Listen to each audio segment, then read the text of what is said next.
It is 6 o'clock. Good morning, live from the 104.5 The Zone Studios. Happy Monday. I'm Justin Hawkins. In NFL news, the Kansas City Chiefs and defensive end George Karlaftis agreed to terms on a 4-year, $93 million contract extension that includes $62 million in guarantees. Karlaftis, a 2022 first-round draft pick, had 24 and a half sacks his first 3 seasons with Kansas City. The Seattle Seahawks are releasing veteran tight end Noah Fant after 3 seasons. Fant was a 2019 first-round pick to the Broncos and was part of the Russell Wilson trade 3 years ago that sent Fant to the Seahawks. Fant had 130 receptions for 1,400 yards and 5 touchdowns in 48 games played during his 3 seasons with Seattle. And in golf, Scotty Scheffler dominated the Open Championship to snag his second major championship title this year as he shot 17 under and won by 4 strokes. Scheffler's win captured his 3rd leg of a Grand Slam title, now needing just a U.S. Open win. For all your foundation repair and waterproofing needs, you got to go to USSTN.com. Breaking news at once on your home for the Titans and Balls. This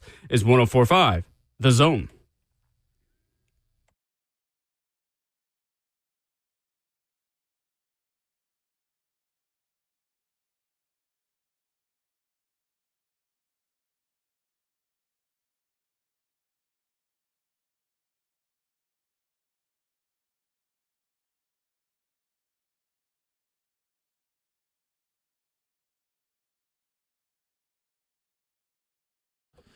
Hey, very good Monday morning to you in beautiful Music City, USA, on a partly cloudy, little humid, but beautiful morning here in Nashville. Because if you woke up, you're having a beautiful morning. 615-737-1045, how you jump in.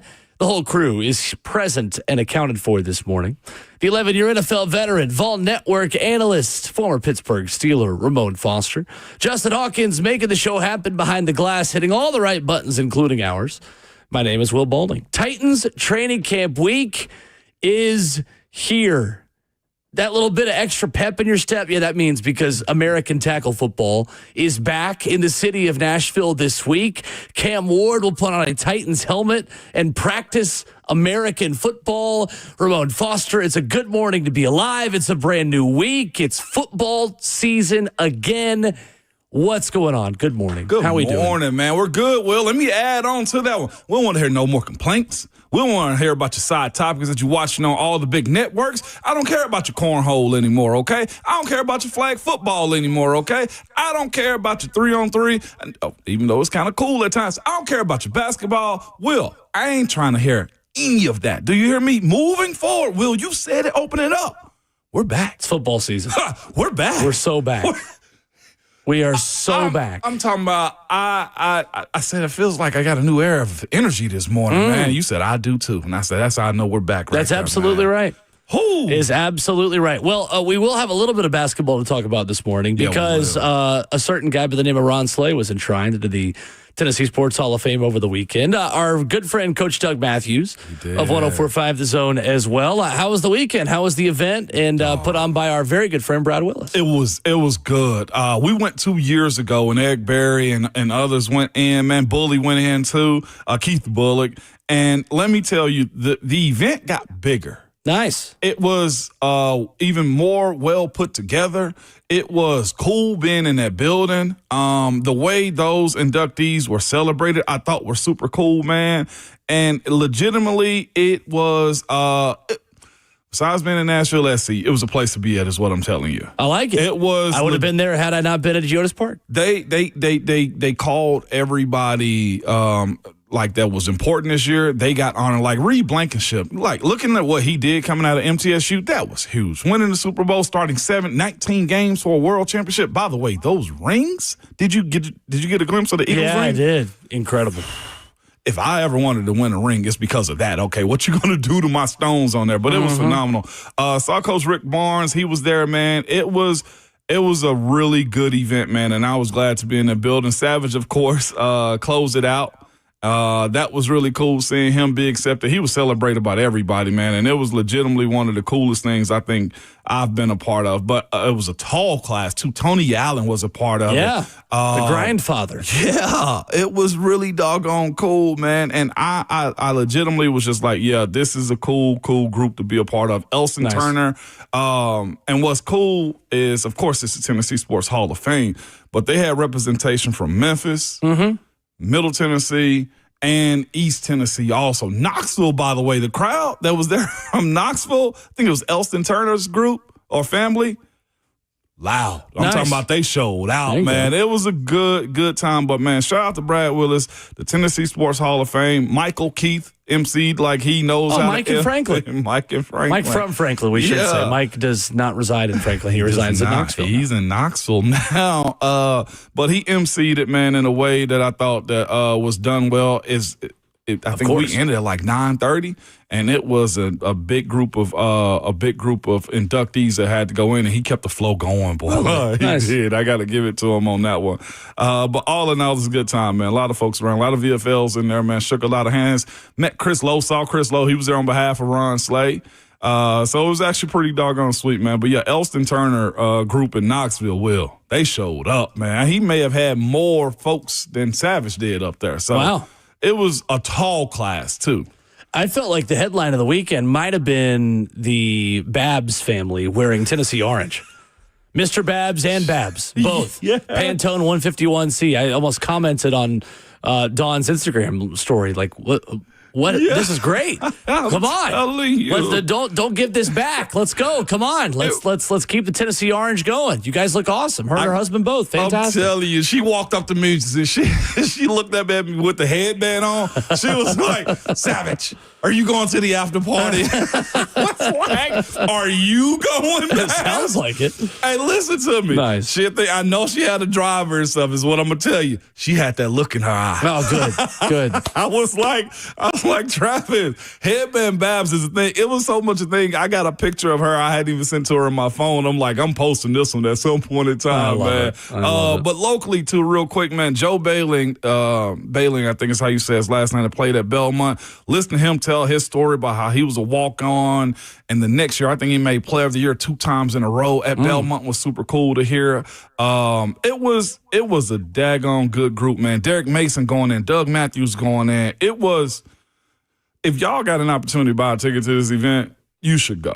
I like it. And it's not stuffy either. I don't want to make it sound like it was a stuffy group and crowd. Man, you can hang back, be amongst the people, rub elbows, and it was a damn good time. I'm going to be real. I saw there was a big Grizzlies account. Devin Walker does a ton of stuff with the Memphis Grizzlies, put out a video of Slay, and it was like, man, Slay gave a shout-out to all 4 corners of Tennessee. Yeah. Because in a lot of ways, Ron also represents the entire state and represents, I'd say, of course, mainly Nashville and Knoxville and UT, but super cool. Well, that's good. I'm glad it was a good event. I had no doubt that it would be, and was having a lot of FOMO watching the photos and videos. And, our whole content team at The Zone did a good job putting out interviews, and Bop Eki did a good job with a lot of the interviews on 104.5 The Zone at social media. So a ton of interviews there. If you missed it, at 104.5 The Zone, you can go see all of the red carpet content from our good friend CJ Eki. And also Deion Grant VFL too. Yeah. He went in. He told the story. We had just heard a different version of that story from Doug Matthews on Thursday about how Coach Fulmer recruited. Yeah. Deion Grant explained why he went to UT out of Georgia, out of Augusta, Georgia too. Deion was pretty much just like, man, I was in the hood.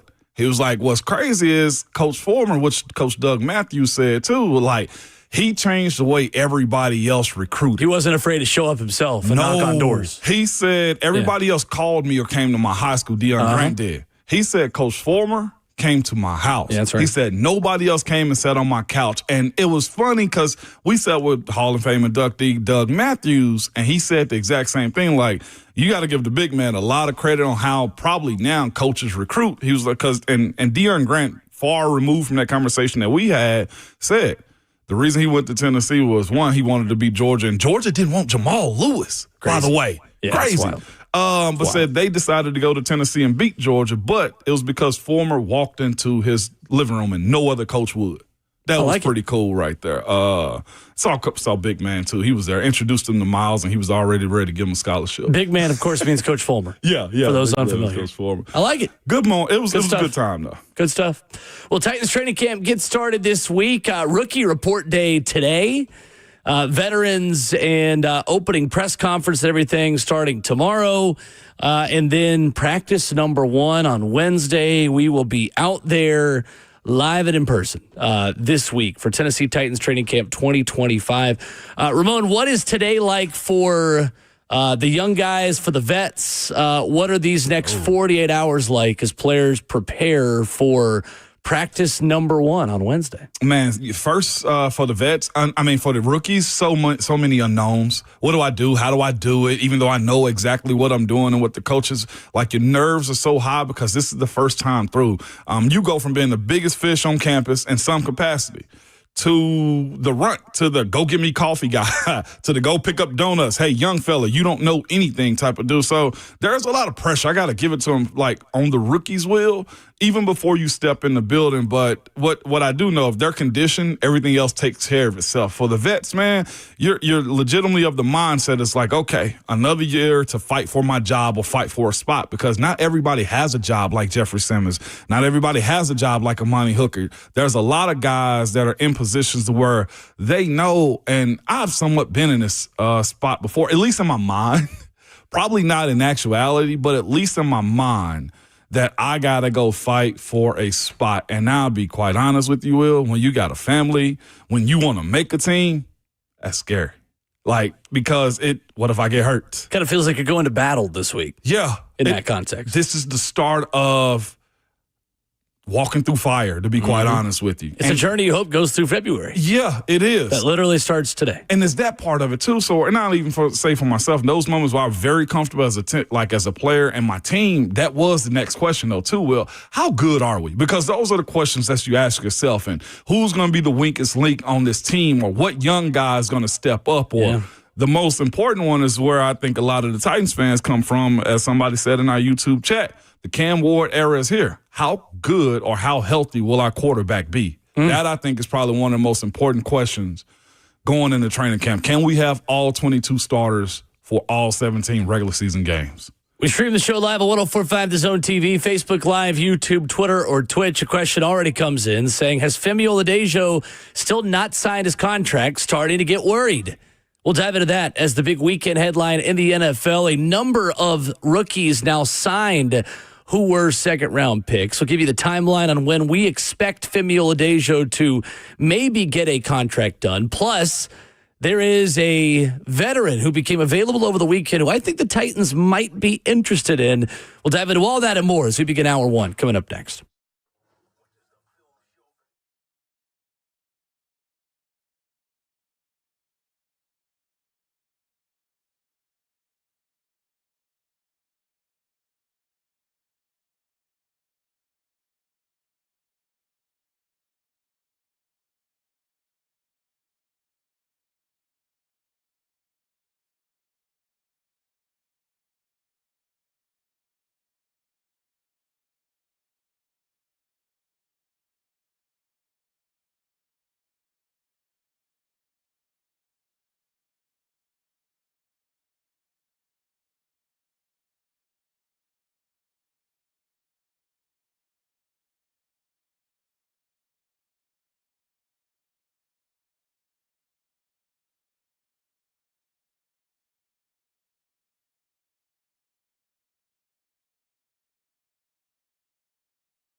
Ramona Willow, 104.5 The Zone is fueled by Scooters Coffee. Visit a locally owned Scooters Coffee location near you.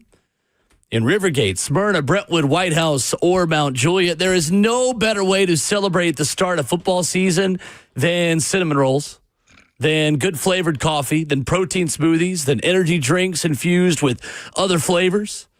Go by and see them. Make sure you get that Scooters Coffee mobile app as well. Download it. Makes it very easy to pay, get rewards, and save yourself some money in the process. 615-737-1045 and in the F&M Bank chat, which is wide open this morning on Facebook Live, YouTube, Twitter, or Twitch. So Femi Oladejo, Ramon Foster, remains unsigned.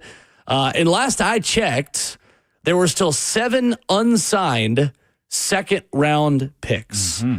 And the Tennessee Titans rookies are expected tomorrow. Yeah, they are. It's going to be fascinating, man, because here's the thing. He's in a losing situation, to be quite honest with you. He's on a team that has a strong need for his services, and I can't guarantee that because I'm not in those meetings. But the situation is probably for him is how much guarantee he wants based upon his needs for this team, meaning they need an outside edge rusher the way they are employing him to do. So I would bet, Will, that it's probably on. I'm probably more important than the pick in front of me, vice versa, or something like that. So it's all guarantees at this point, and it's going to be fascinating to see what his turns out to be, considering that I feel like the Titans are in a position where they're paying for a new stadium, and it may be probably structure of how they pay him out. It may be the guaranteed money, but to be quite honest with you, my concern level is a 1 of 10 is where I'm at with a guy like him. I think it'll probably get done in the next 24 hours. I would think so. Yeah. It's smart on him to get in camp as quick as he possibly can because he is in a position with this team that he's legitimately fighting for reps. Right. And that matters. Well, in the last 3 days, 22 guys signed their rookie deals. So as things stand, 7 second-round picks plus, of course, the Cincinnati Bengals first-round pick in Shamar Stewart are the ones who remained unsigned. So the unsigned players, 36th pick Quinshawn Judkins, 47th pick Will Johnson. He's dealt with some injury as well, entering his first season as an Arizona Cardinal. Ariante Ursery, the tackle for the Houston Texans. Nick Scorton, the Panthers linebacker. He was 1 pick before Femi. Femi at the 52nd pick, unsigned. 53rd pick, Benjamin Morrison, the corner for the Tampa Bay Buccaneers. They report today, rookies in Tampa. And that Eagles safety, Andrew Makuba from the University of Texas, they report tomorrow. So of the 32 players selected in the second round, only 3 had signed their rookie deal heading into Thursday morning.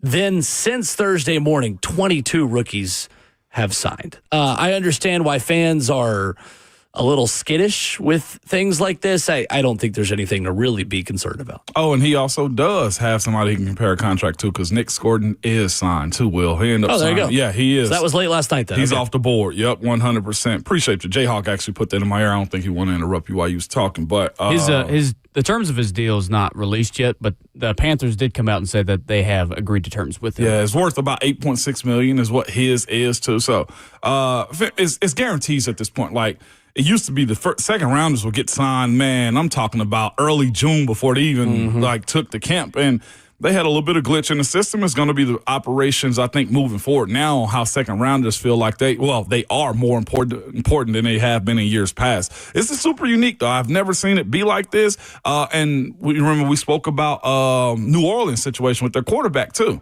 He got all of his fully guaranteed. Yep. Yeah, Tyler Shuck got all of his fully guaranteed, which he's in a position to do that with his team. Yeah, Tyler Shuck got his coveted fully guaranteed deal, and that will allow him to receive the majority of his compensation each year during the first week of training camp.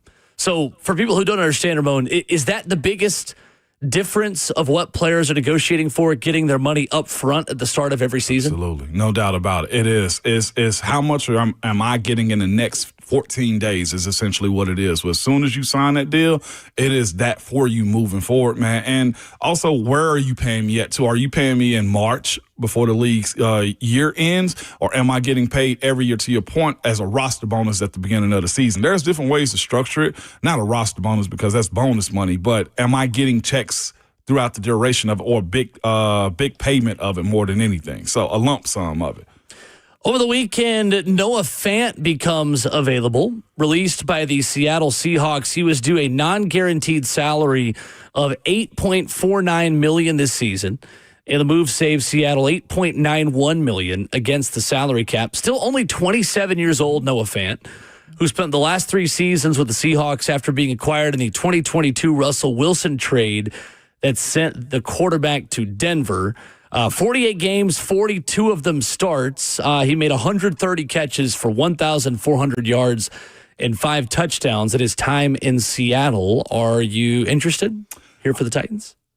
Yes, because he's a weapon, but I also look at the guys they got in camp and say, are you the type that they want? Because I look at him as far as him being able to catch up to the offense. I see Josh Wiley in this situation. I see Chig in this situation. I see DMR. All of these guys I feel like are fit for what Coach Callahan wants in his offense. If you bring in Noah Fant to me, and some may not have a problem with this, but I feel like you minimize essentially Chig Okonkwo. I don't think anybody else take a hit other than Chig at this point. Like Josh and Noah Fant, I don't think are the same type of player. I would say it'd be beautiful to have a Noah Fant plus a Chig Okonkwo too, but it does come down to pay.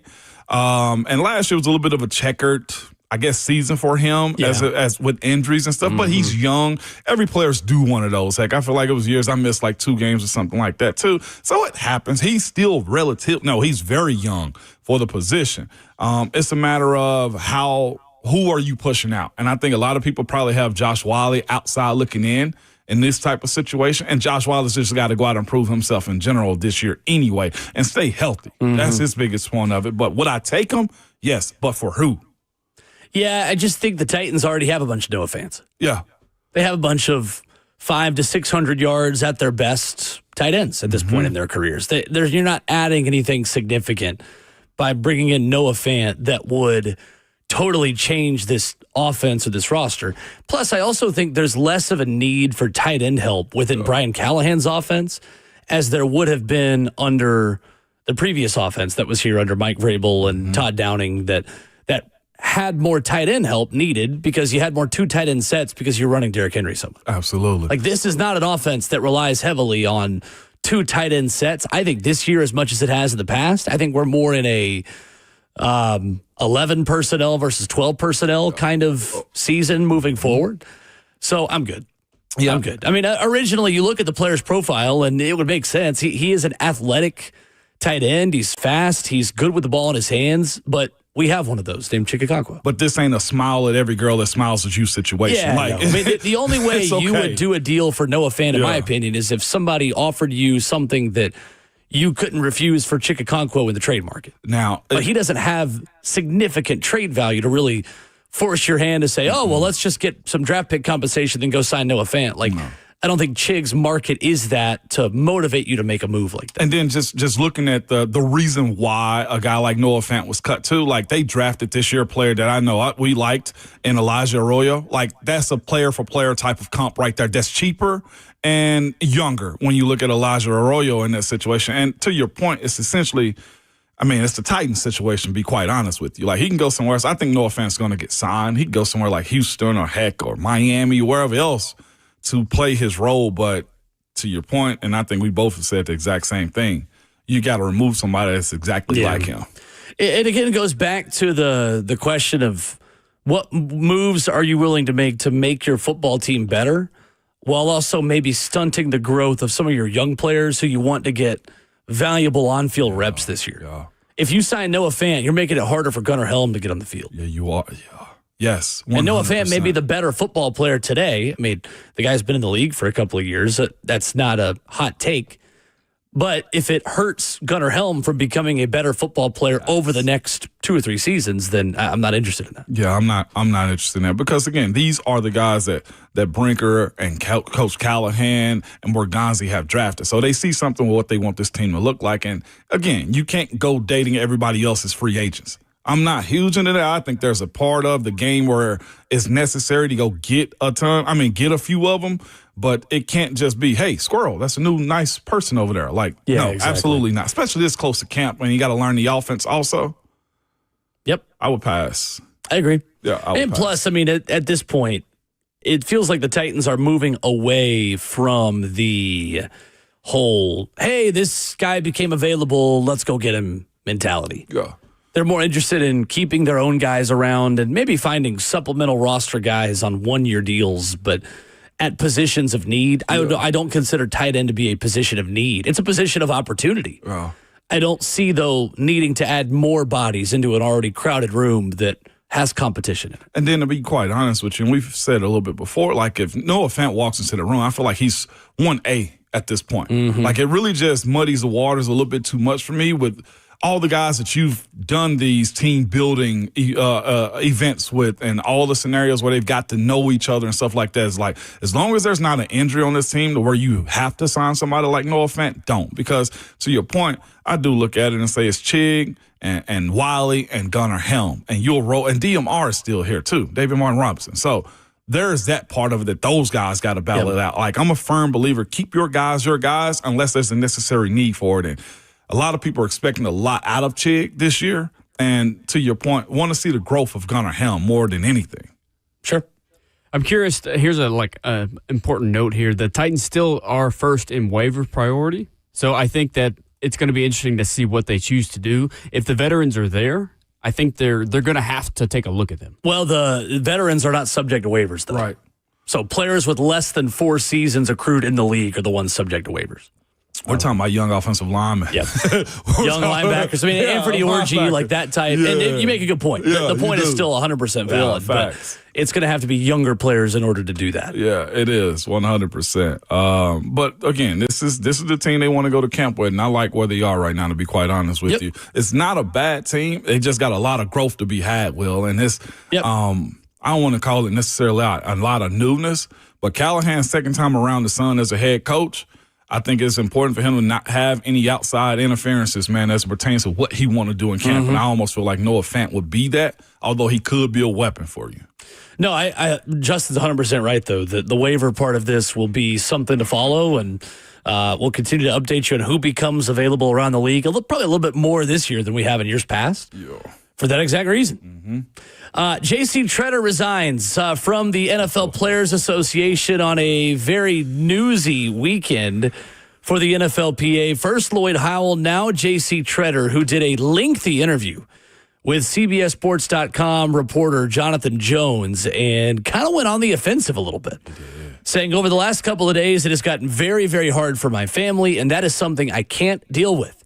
The short bullet points are, I have no interest in being executive director, Tretter says. I have no interest in being considered. I've let the executive committee know that. I'm also going to leave the NFLPA in the coming days because I don't have anything left to give the organization. Tretter was a candidate to become the interim executive director. Pablo Torres reporting says there was a bigger strategy there, as Mike Florio writes at ProFootballTalk.com, by Tretter to eventually succeed Lloyd Howell as the full-time non-interim director. Of course, Howell is the guy that Tretter appointed as the interim director when DeMaurice Smith moved on. Tretter then really goes on the attack, Ramon, and says, I'm not resigning because of what I've been accused of is true. I'm not resigning in disgrace. I'm resigning because this has gone too far for me and my family, and I've sucked it up for 6 weeks. And I felt like I've kind of been left in the wind taking shots for the best of the organization. He badmouthed Russell Wilson in the NFL collusion case, calling him a bleeping loser in a text to former executive director DeMaurice Smith. He also suggested that disgruntled players, namely running backs, should fake injuries is a strong word, but that's essentially what the NFL arbiter found, is that he was encouraging players to fake injuries. That sparked a grievance, which he lost, and the PA lost. The J.C. Tretter era of the NFLPA was not a good one, and it ended over the weekend. And it needed to. And it needed to end this fast, and it needed to be this public. And here's what I look at this situation, because I got a lot of text messages, a lot of calls this weekend about this situation, because I myself was also a player rep. Now, the player reps are I ain't gonna say all, it's just like us, Will. I don't check the work email all the time, okay? Like, somebody will tell me, and a lot of people do operate like that as players reps, which is unfair to the players that they represent on their teams. That sucks right there. But what has happened is this, as far as him saying he's taking all these hits. In the last couple of days, since about Thursday, Friday, you got a lot of people. You ever seen the cartoon The Smurfs? Well, they've come out of the hole and hey, the sun is coming up. Guys are starting to pay attention. Word that I got in there that was also reported, a lot of these players didn't understand what J.C. Tretter and Lloyd Howell had done. And I had people like somewhat attacking the players, like, how can the players be this dumb? I'm like, no. Players aren't dumb. I would say they are uninformed. When they are informed, they make smart decisions at their point. And that's one thing I hate as a football player, as an athlete in general, man. It's like guys aren't dumb. And I think J.C. realized this. And Lloyd Howell recognized this week is when guys understand that you are playing, as people like to say, playing in their face and mocking them and trying to pull one over them, they wake up and then they get angry and then players start to push back. They start to also learn, well, what else have we been not learning about? Like a lot of these. When you hear about collusion cases and the fake injury grievance and all these things, like, oh, what? We need to do some digging with our player reps. Remember, like, when it was first reported by Pablo Torre and Mike Florio, like, the idea that the president, which was J.C. Tretter at the time, called Russell Wilson a wuss, and not in those words, and called him soft and everything else. Even in that interview that he did with Jonathan Jones, Will, he was saying, I probably shouldn't have said that Russ was a wuss. Like, no. Say what you said that's in the discovery. You called him the other word. Stand on it. Stand on that. Yeah, exactly. So it was a lot of the cover up. But here's what I say. I'm proud of the guys that got to this point that will not let somebody push them over. And to be quite honest with you, Will, cost dudes like Russell Wilson, Lamar Jackson, who's a two-time MVP that probably should have had another fully guaranteed contract, potentially hundreds of millions of dollars. When you start mentioning that, that's when you get guys to wake up. So as somebody that you saw me dealing with this last week, really upset about this, I was pleased yesterday. Okay, good. I was pleased by the way they went forward with this yesterday. And then, of course, the process of it all. It was this was as bad, I think, of a business dealing that the NFLPA has ever had. It's got a lot of talking heads nationally saying how weak the union is and stuff like that. And maybe this is what it needed to. A full reshifting of leadership, the way they need to operate moving forward, and just in general, not to be taken as a joke. Because the way I feel like it was something that J.C. said in there, J.C. Tretter in his sit down with Jonathan Jones, to where he was just saying, I never thought the league would collude against Russell Wilson. You never thought it? Like, I know we're supposed to work in good faith. But, Will, I say this often. If you've ever met many successful people, they got a lot of dirt underneath their fingernails. That's true. They do, you become a billionaire for a reason. You probably tick off a lot of people and leave a lot of people in the dust. So you got to somewhat move with caution, especially when you are on the second most important part of the most important sport in America, football. Yeah, right. It's 32 billionaires. Bro. It's 32 businesses. Yes. Who aren't supposed to be working together to collude against the players. And not everybody's a good human being. No, that's right. And I say that respectfully, not knowing those folks, but. Yeah. J.C. Tretter lost his credibility to help the players in a collective bargaining agreement negotiation in 5 years. The second those texts came to light.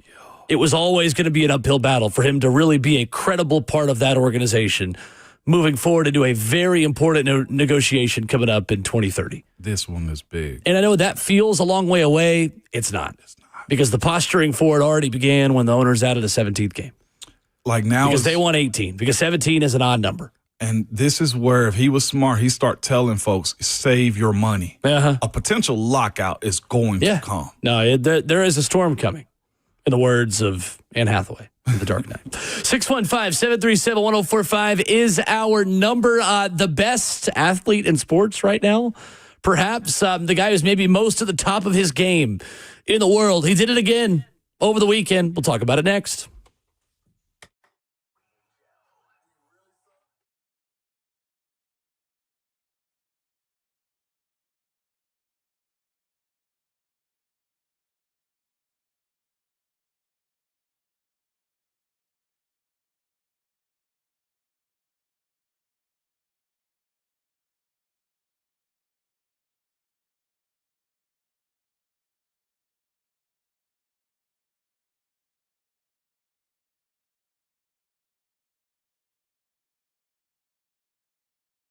At Genesis Diamonds is not just the name. Diamonds are in their DNA. They dream about diamonds. They obsess about diamonds. Diamonds are their life, all right? They go to the ends of the earth to get you the best diamonds. They look at probably 100 cutters and pick just a few of them to bring back to the showroom. They make sure that every diamond has a certain sparkle and brilliance. They have every diamond graded by the world's most prestigious gem labs. They look way beyond the 4 C's to guarantee is just not acceptable, okay? It's extraordinary. The experts at Genesis are passionate about diamonds, and they will show you all the inside tips and tricks on how to maximize your value. You're not going to get this level of quality or expertise at any other store, certainly not one of those big corporate chains. Genesis is your source for hand-picked GIA-certified diamonds at the guaranteed best price. They'll have ovals, rounds, princess cuts, emerald cuts, heart shapes, pear-shaped cushion cuts from a half a carat to 20 carats if you need it. Big-name bridal designers have handpicked Genesis as their trusted partner. And it's a no-brainer. Genesis is the source here for a ring you can be proud of, whether you're getting married soon or have been together for decades. Genesis Diamonds, and no compromise. They're located in Green Hills and Cool Springs.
Ramona Willow, 104.5 The Zone. Wrap it up. Hour number 1, 615-737-1045 is our number.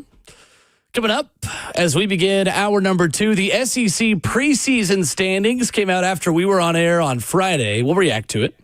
Tell you who was ranked too low or too high coming up in just a few minutes. But Ramon Foster, I'm having a hard time finding an athlete more at the top of their game in sports than Scotty Scheffler is right now. An Open Championship for him over the weekend. He is one major away from the career Grand Slam. Again, I know you put a moratorium on all sports other than football earlier this morning, but this happened before you said that. So we are allowed a little bit of golf talk from Royal Portrush on Sunday. Yeah. Justin Ray puts this out at Justin Ray Golf. Scotty Scheffler in majors since the beginning of 2020 is 111 under par. That is 46 shots better than anyone else in that span. 46 shots better since majors in the beginning of 2020. 111 under par. Kyle Porter puts this out on Twitter. Scotty from 2022 to 2025, 81 wins. Or excuse me. Sorry. I was about to say, boy, he killed No. 81 events, 20 wins, 4 majors, 2 Players Championships. Tiger Woods from 2002 to 2005, 79 events, 18 wins, also 4 majors, 0 Players Championships. Cooking. This is, we love saying this in golf. It's never been more true than this. We have never seen someone go on a run like this since Tiger Woods. And it's not hyperbole to make that statement. Yeah. Now, Tiger's longevity and Tiger's reign of dominance is what made Tiger Tiger. So to say that Scotty's done this for a couple of years is different from saying that Tiger did it for a decade plus. So he's not Tiger Woods. But for these past couple of seasons, it's Tiger Woods-esque what Scotty Scheffler is doing right now. We're looking at, if you can compare one to the other, I guess it would be LeBron Jordan. Like, you recognize the greatness of both in different type of ways. This would be like early days LeBron in Cleveland to say, we got something here. Did Scotty come up as the guy also? Like, one of them. Tiger, I feel like you knew about what he was going to do. And that's I think the other part of Tiger too is just like you heard about him for so long that the fear factor that he approached those tournaments with and the players that he went up against also, they felt that. Is Scotty giving that off also? Not in the way that LeBron was this highly touted prospect. I mean, Jordan Spieth has talked about it. Like when Jordan and Scotty were younger, Jordan was beating Scotty at all the junior events. Yeah. And Rory McIlroy has been the heir to the Tiger Woods throne, and he sat on the career Grand Slam, one leg away for so many years, and he finally got it this past April when he won the Masters. But Scotty was under the radar really until 2022. He started to go on that run, and then all of a sudden has become him. Become the guy. Since he won the 22 Masters by 3 shots. I'm sitting around with my brother Renardo. He was in town too for Ron's event. And he was just like, I was like, man, Scotty out here cooking. He walked down Rory. He was like, yeah, he does well everywhere except up in Louisville, huh? I was just like, he was talking about the golf course and the issue that he had up there or whatever. But he went on to do well there too. But with that being said, this is kind of cool to see the next guy come up. And I think that's what, if you're a fan of all sports, like, you want to see it be curated by a guy that has greatness in him. And that's, I feel like we're seeing it on the quarterback side in the NFL, but watching Scotty do his thing is actually kind of cool. I was looking at it a little bit on Saturday afternoon, and I was thinking to myself, Rory's cooking. I think he was like 13 under or something like that. He played really well. He was up good. And really Sunday, I turned it back on. I was like, what in the world happened? I saw who was leading. It was Scotty. Scotty won. He cooked. He cooked. Definitely. It's interesting, just the mentality of Scotty Scheffler, and we spoke about this last week, how he talked about how his identity is not in what he does, it's who he is as a person, a father, a husband, a follower of Jesus that he's talked about a lot. I mean, he's very open about his faith, and I love that. I respect it so much. And I think it's a word, Ramon, to young athletes out there. That you don't have to be, quote unquote, Mamba mentality all the time. This big alpha. You don't have to be the alpha male. I hate that. I am that guy. Like Baby Gronk. Right. Yeah. Right. Like, I think we sometimes like to glorify the toxicity of sports. Preach, Will. To say the grind. We glorify the grind a lot. Yeah. The grind in sports is not posting about grinding. It's not posting about being toxically competitive and being a jerk at times. The grind is working when nobody else is watching, yet still understanding that as a human being, you have a duty to your friends and to your family and to your maker that trumps who you are in your job. Yep. And nobody's job should be the identity of who they are as a person. That's up to God and your mom and your wife and kids, right? So that, I think, is where Scotty Scheffler is a role model to a lot of people. It's where I think he is so inspirational to me in that he can be so competitive. And trust me, Scotty Scheffler has talked about it, and you'll see the reactions at times when he hits a bad shot. Like, he's still as competitive as anybody out there, but having the ability to remove yourself from that mindset and do a press conference this week to say, like, well, yeah, but if this ever affects who I am as a husband and as a father, then I'm going to quit. I saw that. Because that's not who I am as a person, just because I'm better at, winning a golf tournament than some guys a couple weekends a year. That's too real right there. Well, I'm glad you said it exactly as you did because I'm with you. I'm of the mindset if you good, people going to tell you. Like, and that seems the way Scotty is operating at that point. I absolutely love that, man. It's kind of cool seeing it. I did see, who was it? DeChambeau, I think. He lost it, I think, on one hole, if I'm not mistaken, too. But Bryson had a really bad Thursday, and then I believe was 16 under for the rest of the tournament. But I think he shot like a 78 on Thursday, so it kind of ruined the weekend for him. Can we say this, too? This golf tournament was held in Ireland, the Open. Northern Ireland. It was the British Open, if I'm not mistaken. Yes. It was. That's right. And the Open Championship. The top 4 finishers, All-American. Yeah. Let's go. At one point, I believe it was, and it may have finished this way, 7 of the top 11 were American. Yeah, that's what I'm saying right now. And there's a whole lot of ties in here, too. But at 10, right. Brian Harmon. Yep, Georgia guy. Yeah, and Russell Henley is tied for 10th. Also, DeChambeau tied for 10th. Xander Scheffler. A couple of Georgia guys in there, actually. By the way. And Harris English. I wish our sport, meaning football, which we're so excited to have back, would celebrate you for second and third place winnings. Can I say the numbers real quick? Yeah, go for it. The numbers, okay, Scotty Scheffler earnings is for winning this was $3.1 million. Solid. He deserves Very that. solid. Yeah, that's a ton. Harris English, who I've never heard of. Georgia. Baylor School, Chattanooga. Get the hell out of here. Really? Yeah. But $1.7 million for second place. Third place, $1.1 million. You know what we get for winning second place in the Super Bowl? Like $40,000. Well, you still get a salary. No, stop. No, this is their salary. What is the problem, man? No, seriously.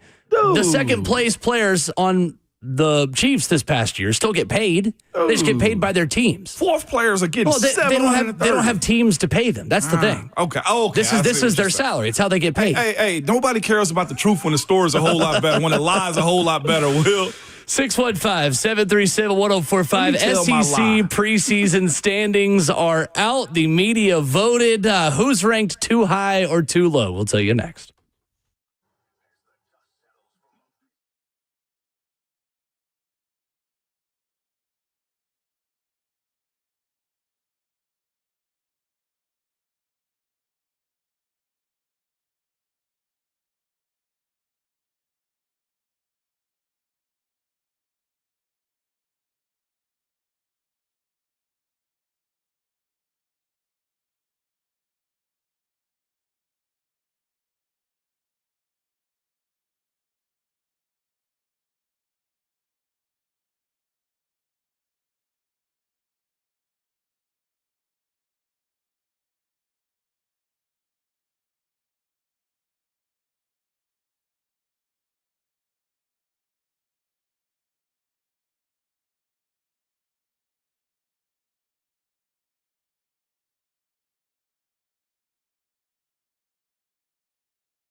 It is 7 a.m. Good morning, live from the 104.5 The Zone Studios, and happy Monday. I'm Justin Hawkins.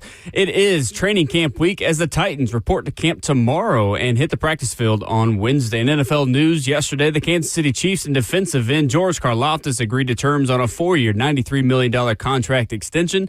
That includes $62 million in guarantees. Karlaftis, a 2022 first-round draft pick, had 24.5 career sacks with his first seasons in Kansas City. The Seattle Seahawks are releasing veteran tight end Noah Fant after 3 seasons. Fant was a 2019 first-round pick to the Broncos and was part of the Russell Wilson trade 3 years ago that sent Fant to the Seahawks. In the 3 seasons with Seattle, Fant had 130 receptions for 1,400 yards and 5 touchdowns in 48 games played with 42 starts. And in golf, Scotty Scheffler dominated the Open Championship to snag his second major championship title this year as he shot 17 under and won by 4 strokes. Scheffler's win captured his third leg of a Grand Slam title, now needing just a U.S. Open win. For all your foundation repair and waterproofing need, you got to go to USSTN.com. Breaking news at once on your home for the Titans and Balls. This is 104.5 The Zone.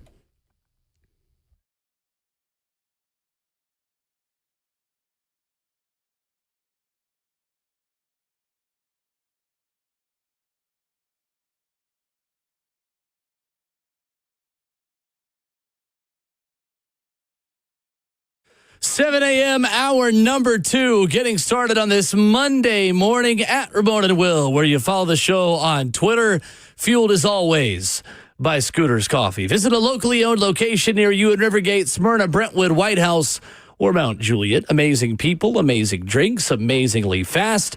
11-year NFL veteran Ramon Foster is in the building. Justin Hawkins is our producer making the show happen. I'm Will Bowling.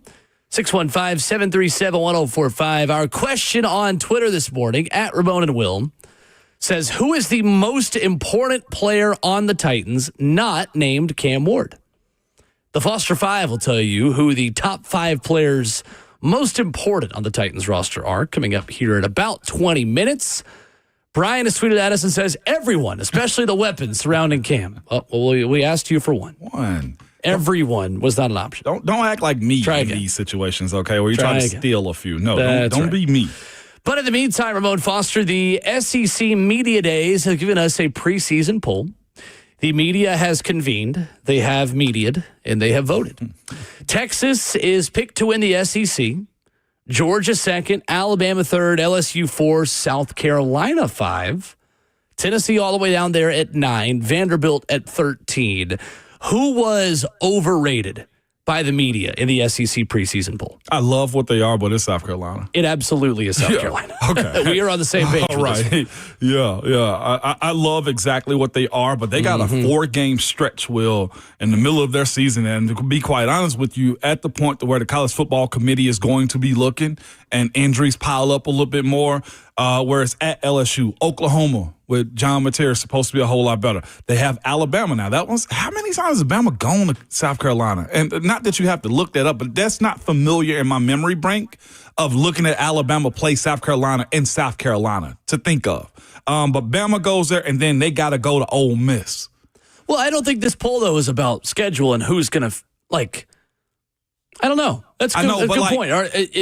I think the challenge is, are we ranking teams or are we ranking where we think teams are going to finish the season? Because I think those are 2 different exercises. Even in ranking them, I feel the exact same. I mean, from top to bottom, I still view it the exact same. They got an edge. They got a quarterback. Yeah, I'm with you there. But, I look at, there's one team that should leapfrog them easily. You know who it is in my book. I think there's multiple. But well, yeah. But the strongest one to me is A&M. A&M is still very quietly loaded with talent. Yeah, that's what I'm saying.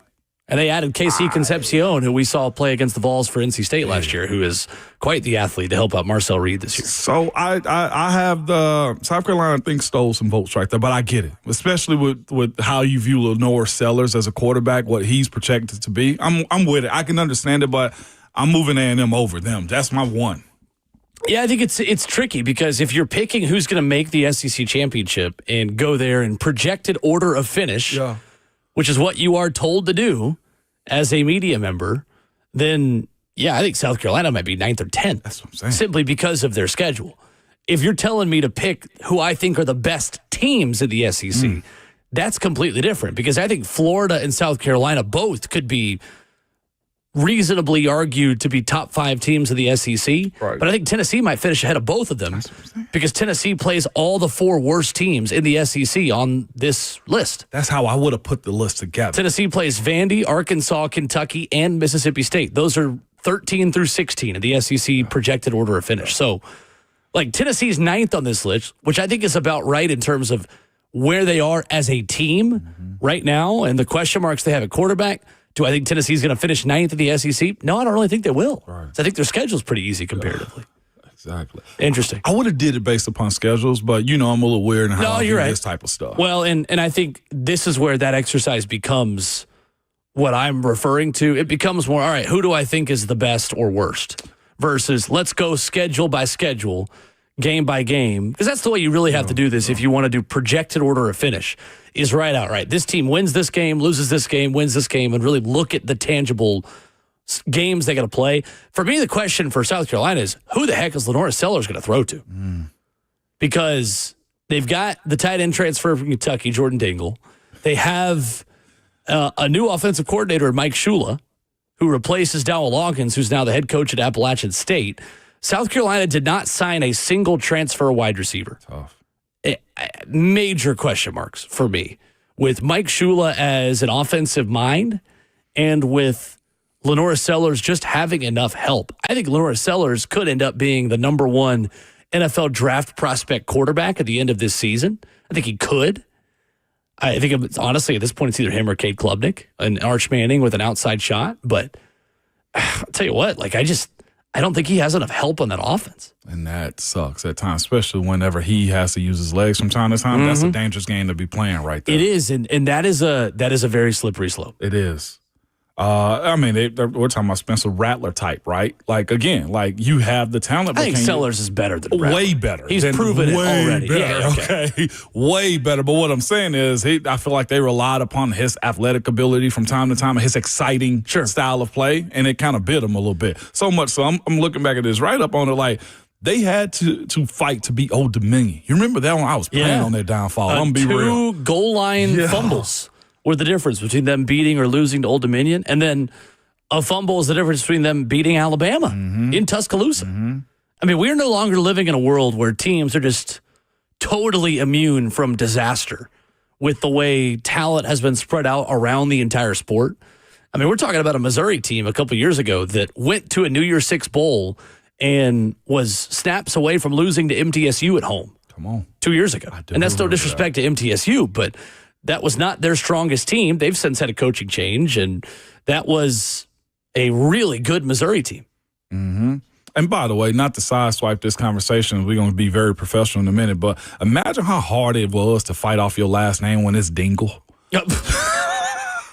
Jordan Dingle, the transfer from Kentucky. Well, that's where your brain goes. It did. When you said, my eyes got wide. I was like, we just going to let that one slide? Yeah, right. But that is me excited that football is back. Yeah, fair enough. Yeah, that was September 9th, 2023. Missouri 23, MTSU 19.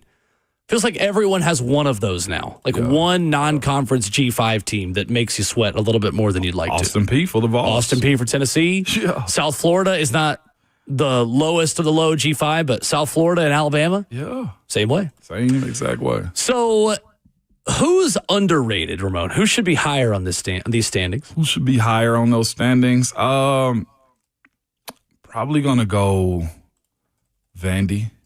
Really? Yeah. There's a lot. Maybe this is just present mind state of everybody leaving SEC media days, but I've heard so much about Diego's Pavia's aura, his ability to drag guys, and there's a place for that on teams that don't have a whole lot. There's a place for that on teams where guys don't know how to follow, attach themselves to dudes like him. I think Vandy could potentially move up a tick or two. I would almost, I don't want to go 13-11 by Auburn. Not that far up, but it's probably about where they could go. But there's some shifting that Vanderbilt could potentially do a little bit better than I think, and it's because of Diego Pavia, to be quite honest with you, man. The defense is probably going to be there. They have a potential first-round talent at the tight end position. They got a quarterback that's willing to do I feel like people say they'll die on the field. I feel like Diego Pavia will literally die on the field if you don't have the medical staff the way around. they didn't protect him at offensive line last year. And that's what it's going to take again, Will. Yeah, that's a hard fight right there. It's not really a shot at Vandy. I just don't know who I'm moving behind them. Missouri with Bo Pribula, Ahmad Hardy, the running back, who I think has pretty high expectations and a very easy schedule this season. Auburn, I think Auburn's underrated. I think Auburn should be higher than 11th on this list. Okay. With the two wide receivers they bring in, Eric Singleton and Horatio Fields, plus Cam Coleman, like that's an elite wide receiver room. Yeah. On paper, Auburn legitimately has an elite top 5 in college football wide receiver room. They are going to score points if they just throw it to navy and white colored jerseys versus red and purple and other shades of red colored jerseys. Yeah. Like, seriously, they on paper should be an 8 or 9 win team minimum this season, Auburn. And I'm definitely not moving Vandy ahead of Oklahoma. I'm definitely not moving ahead of Tennessee. So, like, yeah, do I think Vandy could be better than 13th of the SEC? Sure, but right now I just don't feel confident enough in them. It's a hard ceiling to for move them. Right. Like, again, who's Diego Pavia throwing to other than Eli Stowers and Junior Sherrill? That's fair. Like, I've got more questions about them beyond those two, and that's a pretty dang good 1 and 2 it is. To be your top 2 targets, but they've remade the offensive line, Cedric Alexander running the ball. Like, there's reason to be optimistic that Vanderbilt can take a step forward, but as hard as that schedule is, and as much as some of those teams are going to want to get back against them this season, and I really do mean that. Yeah. I have a hard time believing they're going to be better than 10, 11, or 12, or 9 on this list. Tennessee, Oklahoma, Auburn, or Missouri. No doubt. I think Auburn's underrated. I think Mississippi State's underrated. State? I think Kentucky might end up being the worst team in the SEC. If Blake Shapen stays healthy, and that is a big if, but if Blake Shapen stays healthy, the quarterback at Mississippi State, I think they are at least better than Kentucky and Arkansas. Because I think Jeff Lebby's system is a little bit of an equalizer in the same way that Tennessee with Hendon Hooker and with Joe Milton, like that system run somewhat effectively bridges the gap in talent that helps you at least be better than Kentucky. Yeah. Because Kentucky's system is a pro-style offense, and heck, Zach Calzada at quarterback, who's still somehow playing college football, years removed from beating Alabama as the quarterback at Texas A&M, playing for his 3rd SEC team.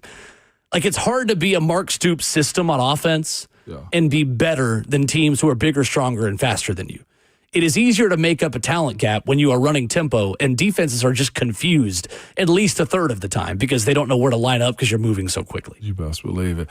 To your point about it being Kentucky probably the worst team in the SEC, I feel like this offseason, it's been nothing but bad for them with the way everything's been reported. Like you said, the newness of their offensive line, them figuring out what they're going to be as a squad, also in the recruiting side of how they've gone about this too. And Stoops is under a lot of pressure. He, in my opinion, may have the hottest seat in the SEC. It feels like he's already got a foot out the door. He's just waiting on Kirk Ferentz to retire, go to Iowa.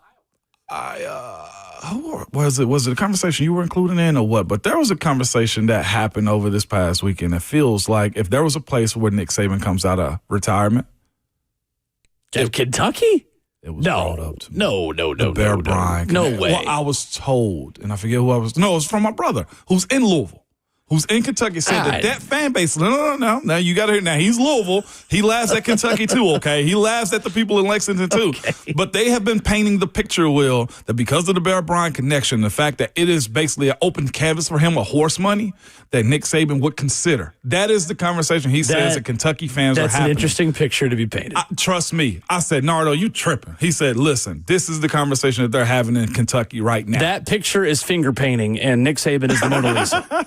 Just because it's finger painting doesn't make it art. Doesn't mean it's a picture worth putting up in the Louvre. Yeah. It just means that somebody painted a little picture and gave it to you for Mother's Day or Father's Day. Trust me and Nardo both laughed at that one. I was like, no way. I'm good. I don't know if it made it to their sports show up in Lexington or what, but he said that is a conversation been had. Nick Saban's not coaching again. Hey, people can dream. He's not coaching. Christmas in July. Nah, he ain't coached again. 615-737-1045. Coming up, the Foster 5. the most important players on the Tennessee Titans roster. Ramon Foster ranks them 1 through 5 next.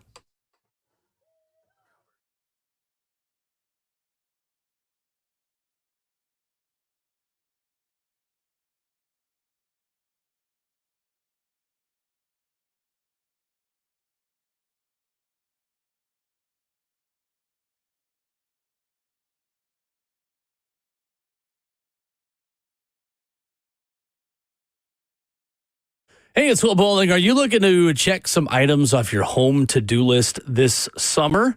Well, summer's running out. You got to take advantage while you still can. Maybe you're looking to freshen up your home's look before hosting friends and family. You're looking at the holiday coming up, beginning of September. You're thinking about Labor Day. You're thinking about having people over. Well, think about having Lee Company come by and freshen things up for you. Available 24/7, 365. The Lee Company handyman professionals have you covered. From pressure washing your driveway or deck to those drywall repairs, maybe it's landscape lighting, painting, and more. You want to feel more comfortable in your own home. Lee Company is truly all you need. And you can visit Lee Company online at leecompany.com to schedule your appointment today. That's why I love partnering with Lee Company. You just give them your to-do list and they take care of it for you. No questions asked. It is that simple. leecompany.com, the number 615-567-1000. That's Lee Company, all you need.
Ramona Will at 104.5. The Zone is fueled by Scooters Coffee. Visit a locally owned location near you in Rivergate, Smyrna, Brentwood, White House, or Mount Juliet.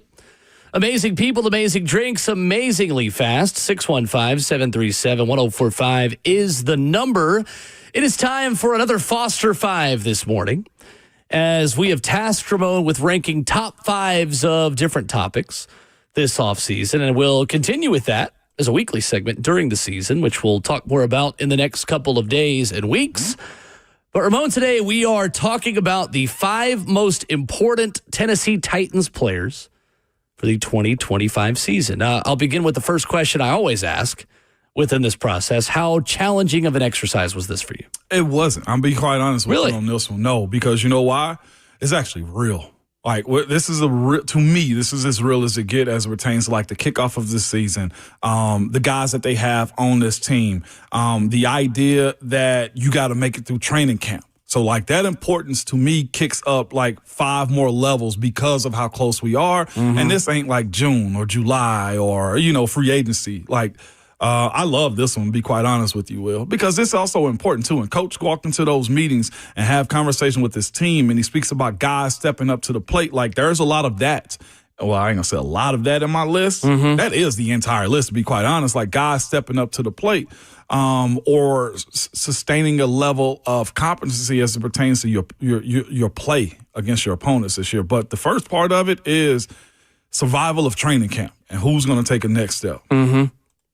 So, would you like to begin at number 1 or number 5? Well, let me just ask you this. Is Cam Ward number 1? Yeah, let's just. All right, yeah. Cam Ward is the most important player for the Titans this year. Thank you for it's pretty easy. I asked the question on Twitter at Ramon and Will of who is the most important Titan not named Cam Ward, because obviously the quarterback for 90% of teams that play this sport is the most important player on the team. Easily. Most important position in sports. And whoever the guy was or girl that put Eddie George in our comments, go rub grass, okay? I quote tweeted it from the show account with like a Yeah. and responded and said, we need him to come back.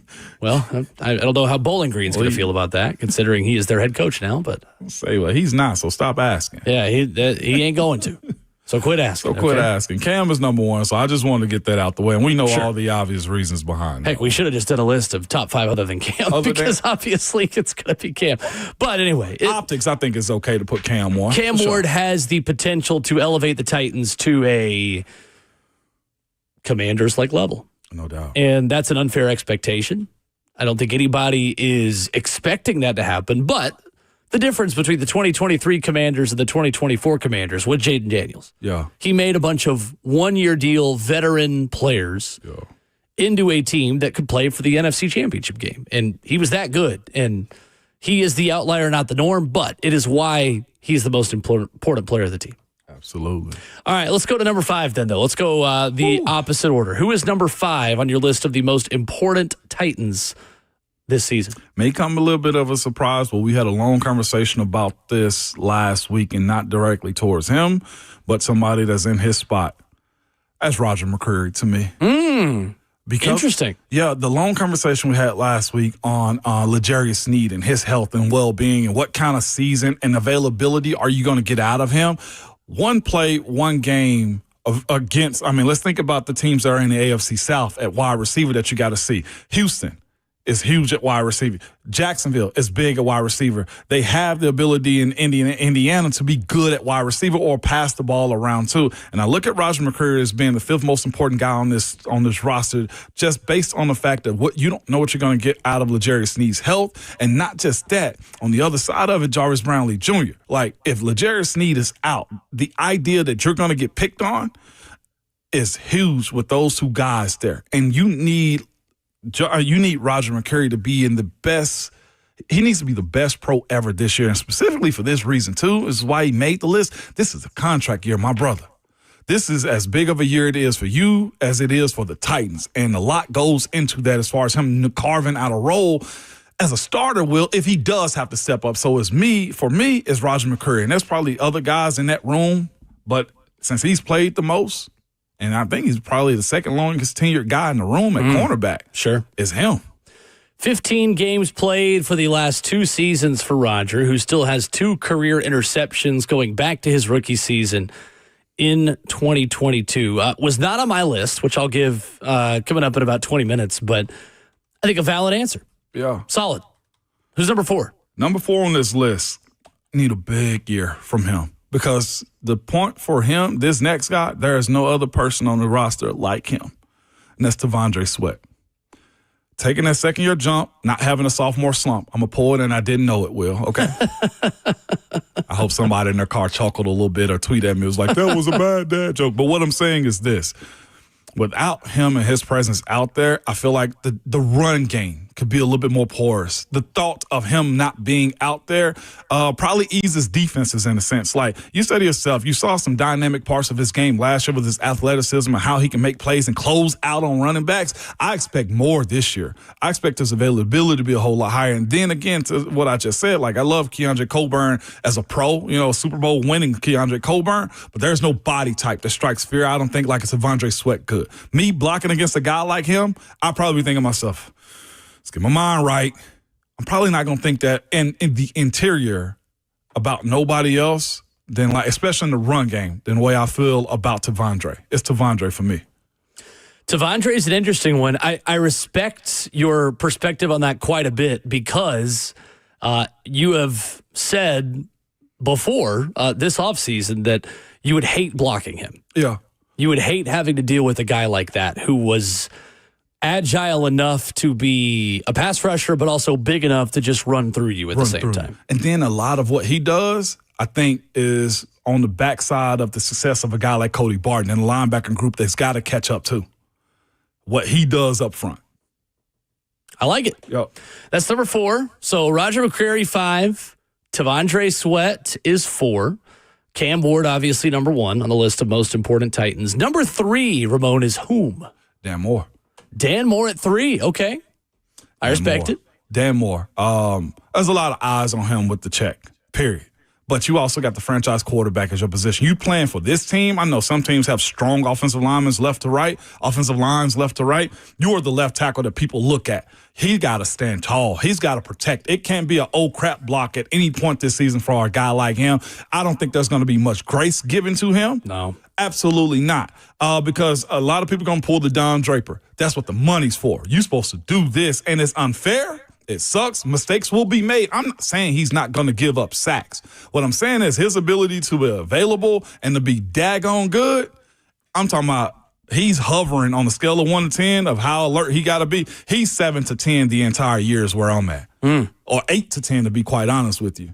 4 years, $82 million for his contract. According to Pro Football Focus, Dan Moore allowed 12 sacks last season and has given up 34 in his 4 years in the NFL. But in a thin tackle market, which is not just a 2025 thing, that is just in general, a position that important. If a team covets their left tackle, they ain't going to let him go. No. Because that might be the second most important position in the game of football to protect the guy who's the most important position in sports at quarterback.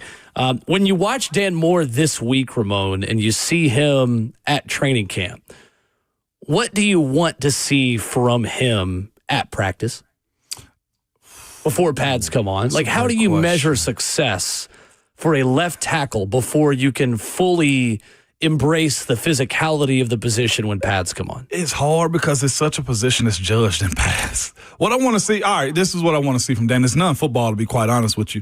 Is he first in line? Is he leading this group? Is he vocal? Because I don't think there's a vocal person on that offensive line right now, and that goes a long way. And I'll be honest with you too. That's one of his main attributes that I've heard out of Pittsburgh too. He is a leader.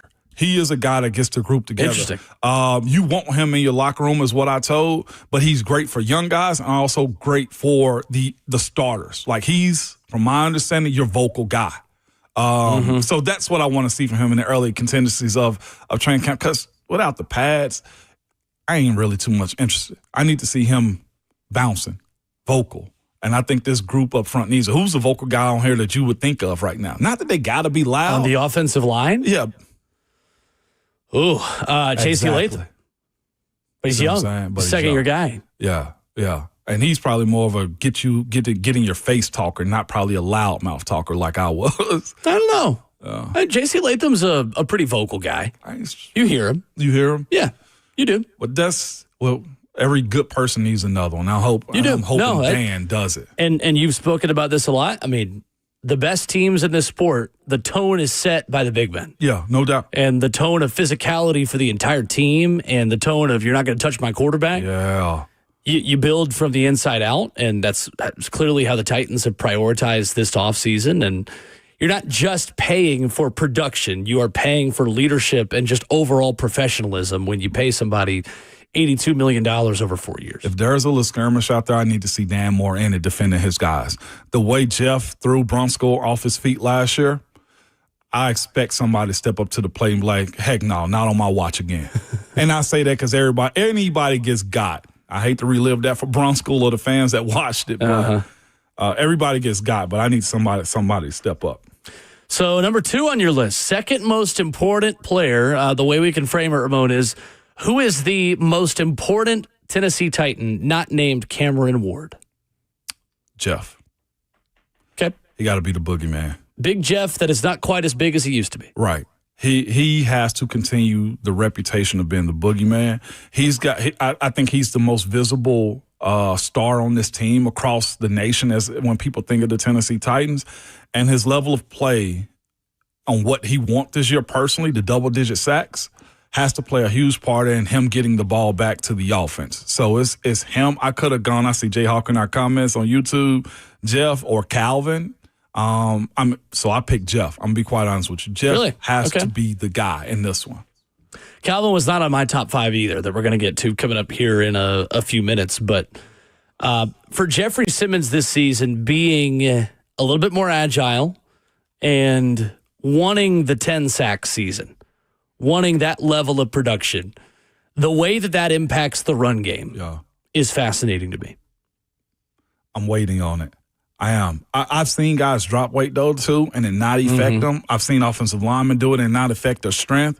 And I guess the other part is, what does this fan base want? They want sacks from Jeff, or do they want run stops from Jeff? I just want to win games, man. Exactly. I don't care how it happens. And a quarterback being on his back, especially in this division, is probably going to weigh a little bit heavier for people watching the game. Well, if Jeff is getting lighter and being more agile, like that would not have just been a Jeff decision. And when I talked to Tracy Rocker at minicamp, he wouldn't go into the details of what the plan for Jeff was. At this point, this was OTAs. This was before mandatory workouts because Jeff still wasn't there.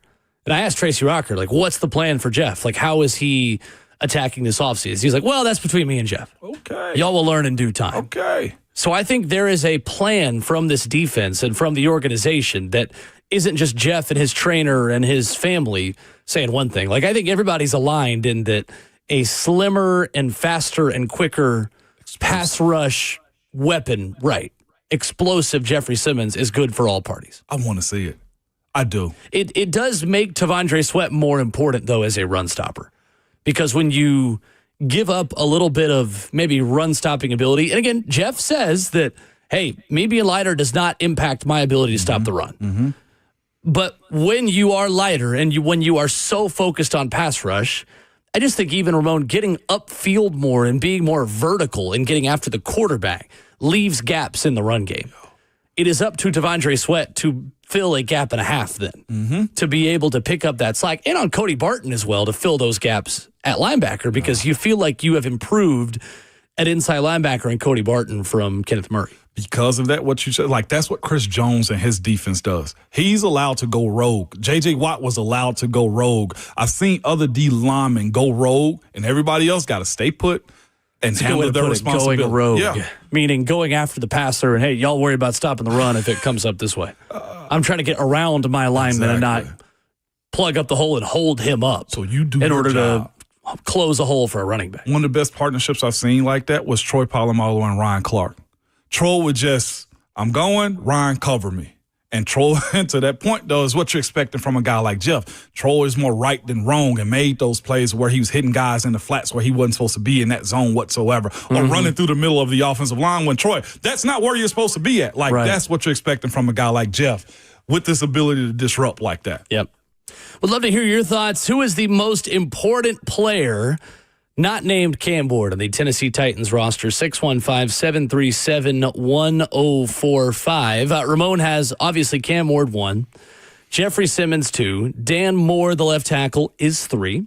Tavondre Sweat 4. And then number 5, Roger McCreary. Why didn't you have L'Jarius Sneed on this list, Ramon?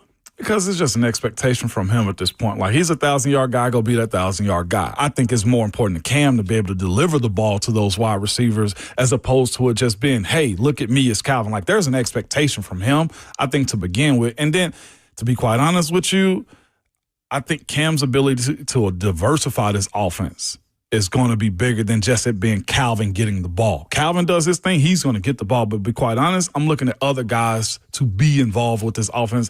I almost put a rookie on here before I put Calvin up. Really? I did. Maynard almost made this list before Calvin. Because if you see growth from him, Will, my mind's a little different. I was thinking about the future part of this too. Look at the guys I got on here either in contract years or just signed big deals.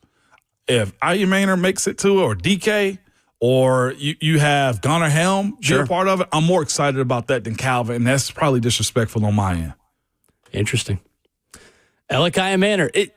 Are we discounting Chimere DK and moving too quickly to Aya Manor? Yeah. Okay. Yeah. All right. Well, at least we're admitting it. I mean, like, look, Elikiah Manor was better in what? Maybe not better. That's probably not fair. Got up to speed. We don't have quicker. the full picture. Yeah.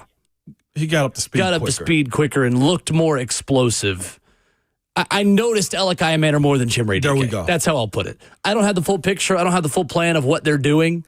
Coaches and players and front office people will know in their heart of hearts who's been, quote unquote, better. But it's not about better or worse, really, until training camp starts anyway. Right. Unless you're dropping passes left and right. Like that's why the context of what's going on matters.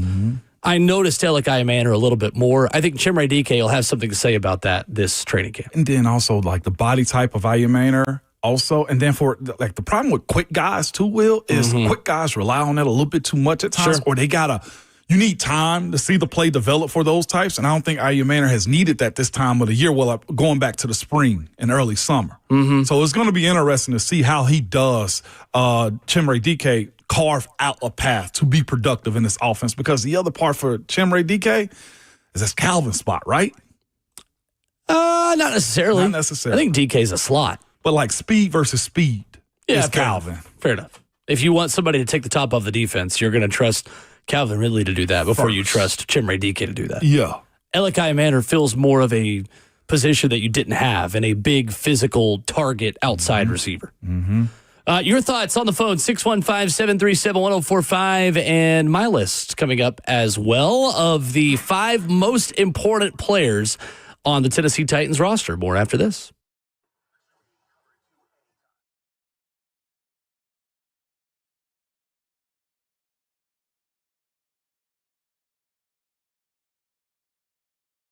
Understanding the Nashville real estate market is a big challenge, and you need a local agent with years of experience with a 615 area code, because just because people want to move here does not mean it is easy to sell your home. Do so in a short time frame. Find that next spot in the neighborhood you want. Bernie Gallerani is the guy that you need to trust. There's no one-size-fits-all, and Bernie Gallerani understands that. He guarantees to sell your home in 30 days or less, or he'll buy it. Yeah, it's no risk to you. He'll let you out of the contract at any time. Bernie is the real estate agent who has the 30-day guarantee to sell your home, and he's got a 615 area code. In fact, he's so confident in his ability to help you, he's giving you his personal cell phone number, 615-428-2644. Trust the only real estate agent in Nashville, recommended by Barbara Corcoran of Shark Tank, and get that 30 guarantee online at BernieGallerani.com. Or you can call him, 615-428-2644.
Ramona Willow, 104.5 The Zone is fueled by Scooter's Coffee. Locally owned near you in Rivergate, Smyrna, Brentwood, White House, or Mount Juliet. Amazing people, amazing drinks, amazingly fast. The Foster 5 most important Tennessee Titans for 2025 has Cam Ward 1, Jeffrey Simmons 2, Dan Moore 3, Tavondre Sweat 4, and Roger McCreary 5. You want my list, Ramon? Absolutely, Will. I need to hear it. My number 5 is Cody Barton. I think Cody Barton is an X factor on this team. Almost made it. Almost made the list. And again, there are probably 10 to 15 players that I think are legitimate options to make this list as well. But simply because of the options behind Cody Barton, I'm willing to let James Williams, Cedric Gray, Anthony Orji, some of the other inside linebacker options play next to Cody and see who takes control of that position and wins that job. Who can split that job? Yeah. I would have much more hesitation if Cody Barton was not on the field with two of those guys playing together. I get that. And I think Cody Barton's health, I think the opportunity cost of who you would put there instead is a challenge. So I think that just with the other options there, that makes sense. Cody is an important He makes guy. everything else all right. And I think making the run defense all right is a noteworthy part of this. Cody Barton is someone I think fans who go out to training camp are going to notice his leadership and his voice and his value to that room. Yeah. I'm here for that one. Yeah, like I said, he almost made it for me. It was also, I would like to note too, 3 of my 5 were defense too, by the way, too. Look at you proving you don't totally hate defensive players. I'm serious. I understand the value of a good defense. Because you've had to block some good defenses. Or just rely on them when the offense ain't coming. Like Cody Barton, to your point, that's the reason you almost made it for me. It's just like having somebody that's good up the middle that you don't have to think about making plays. Yep. Jeffrey Simmons is number 4 on my list. Making the edge rushers' jobs a little bit easier. I think it's marginal with the other 2 guys. Like you could put Jeff anywhere from 2 to 4 on this list, and I think it's legit. I think there are 3 X factors behind Cam Ward who are put him in any position in terms of importance to this team. And it's the 3 guys I'm about to list, but Jeffrey Simmons is 4. To me, L'Jarius Sneed, though, is more important because I think L'Jarius Sneed's ability to take pressure off of the pass rush is really valuable. Okay. If the Titans want to get better on defense, one of 2 things have to happen. They've got to be more disruptive to the passer in getting after the passer in terms of your rushers, in terms of your interior push, in terms of making quarterbacks get off their spot, or you have to cover longer with an edge rusher group that is not as good, maybe as it was last season on paper, depending on what Femi Oladejo is, as a rookie. That way you allow the rush to get home and have more time to get there. And in the style of defense that this team plays, Ramon, I tend to give a little bit more value and importance to the corners because of how handsy and how aggressive and how physical Denard Wilson wants his defensive backs to be. Yeah. So that's why I give L'Jarius the nod over Jeff, because I think L'Jarius is Denard Wilson's type at corner. That makes sense. I'm here for that one. And to your point, like rushing coverage, it's always the old cliche, the old saying and slogan. If you can hold them up from throwing the ball, then you have the ability to make it happen. What happened? We'll talk. Okay, all right. So that's L'Jarius Sneed at number 3. I've got Dan Moore at number 2. I think Dan Moore, as the protector of Cam Ward, is the most important player not named Cam Ward on this roster.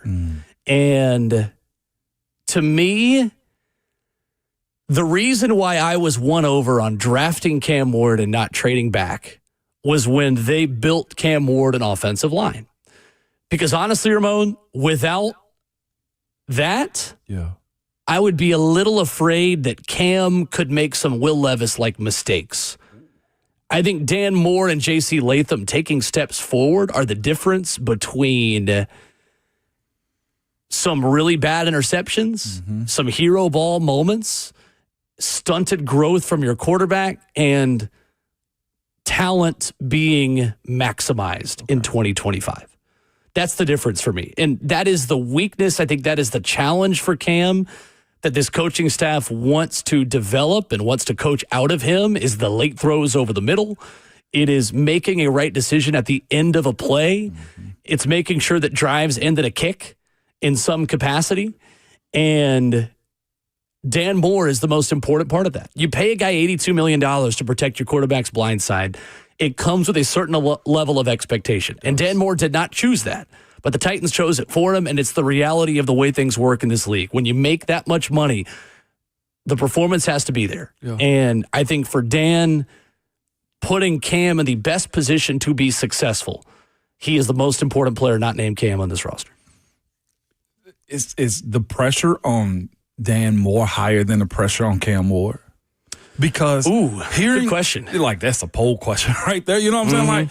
Like because you look at the expectation and the baggage that comes along with Dan Moore, the 12 sacks attachment, right? I look at that and I say, I feel like Cam has a blank slate to work with where the expectation is, well, he's a rookie. We'll see what happens. But if Dan doesn't do his job, like the pressure that's on him to perform, I feel like, or not screw it up, to your point, because of the check, because of the reputation. In my opinion, I'll answer it for myself on the question I asked you. I do feel like it's probably the most pressurized position in all of that building this year. Even higher than Coach Callahan, because here's a part of it, too. They can't get rid of Dan Moore at all. He is probably one of the most unfireable guys he is the most unfireable person on the roster at this point. So, yeah, there's a whole lot of pressure. But here's what I just saw the other day. It was actually Brent Hubbs that tweeted out. Pressure is a privilege because people have an expectation for you.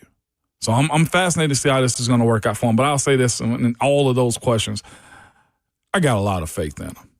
I'm willing to walk out there, throw my arm around and be like, yeah, I'm going to ride this wave with you. And it's not just because he's a Steeler. It's because I believe in people's growth. A former Steeler. He's a Titan now. He's yours. He's ours. Ow. So again, Cam Ward's number one. Obviously, his most important position in sports. But I've got Cam 1, Dan 2, L'Jarius 3, Jeffrey Simmons 4, Cody Barton 5. Elikiah Manor and Calvin Ridley were my next two. Okay. Kind of equally. Yeah. Because I know what I'm getting from Calvin. Aya Manor's the wild card to me on this offense that I'm fascinated by. You know what's crazy? The two positions that's been devalued the most in all of football, safety and running back. Neither one of them came close to making that. I know. Yeah. Zamani Hooker's a pretty dang good player, but in terms of value positions, there are other ones out there. 615-737-1045. I'll get more of your submissions on Twitter at Ramon and Will. We've got a ton of you that have tweeted in. We'll read some of those as we begin hour 3 with headlines. A veteran becomes available. Nashville SC wins again. There's lots to talk about with a Monday roast coming up. Jeff with Jeff. I was about to say Jeff Wyatt. Yeah. I was thinking about Jeffrey Simmons. Jim Wyatt coming up at 9:20. Lots more still to come on Ramon and Will.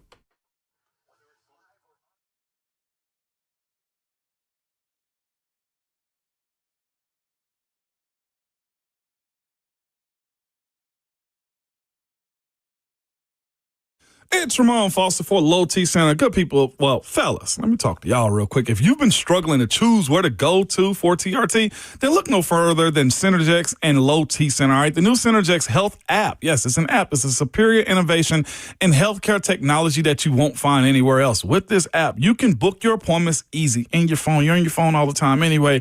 You can view your labs. You can have face-to-face telehealth visits. You can receive medication reminders, order supplements, pre-check into your visits, and more. You can start taking control of your health, and it's never been easy, and I tell you guys that all the time. And also, here's the other part about it, man. You can get it done in the morning before you can go to work or before your day gets started. All you got to do is book an appointment or walk into any Synergex at Low T Center before 10 a.m. Why before 10 a.m.? Because you want to have your blood as good as it needs to be before it gets tested. And it's a simple test, and it only takes about 20 minutes to get your results. Once you qualify, you can start your treatment the exact same day, man. Again, download the Synergex Health app or book your appointment today by visiting fixmylowt.com. That is fixmylowt.com.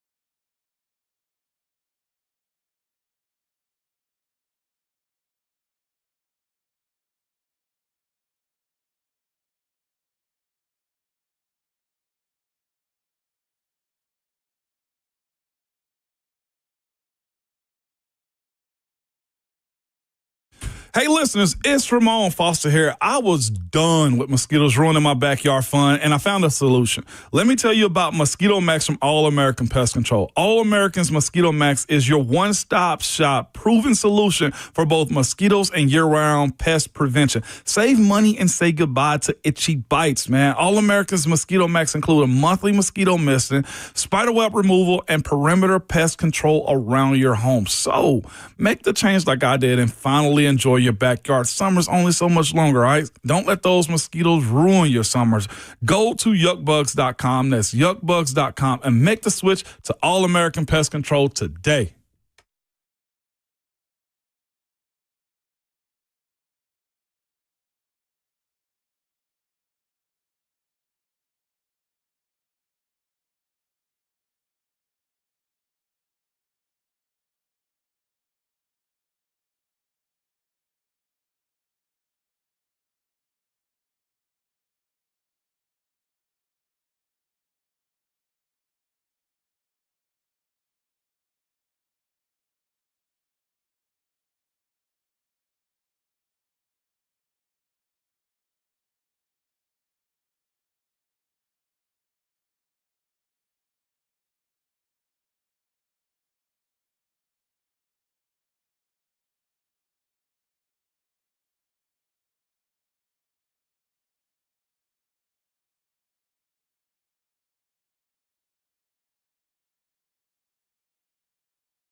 It is 8:01. Good morning, live from the 104.5 The Zone Studios. Happy Monday. I'm Justin Hawkins. It's also training camp week as the Tennessee Titans report to camp tomorrow and will hit the practice field Wednesday for their first practice of 2025. In NFL news yesterday, the Kansas City Chiefs and defensive end George Karlaftis agreed to terms on a 4-year, $93 million contract extension that includes $62 million in guarantees. Karlaftis, a 2022 first-round pick, had 24 and a half sacks in his first 3 seasons with Kansas City. A few practices in and a couple of injuries already piling up for the Detroit Lions as defensive lineman Levi Onwuzurike will miss the entire 2025 season after suffering a torn ACL in practice, and he also underwent surgery yesterday. Also, Lions cornerback Ennis Rackstraw Jr. suffered a chest contusion in practice yesterday, and he'll miss a few days of practice. In golf, Scotty Scheffler dominated the Open Championship, snagging his second major championship title this year as he shot 17 under par and winning by 4 strokes. Scheffler's win captured his third leg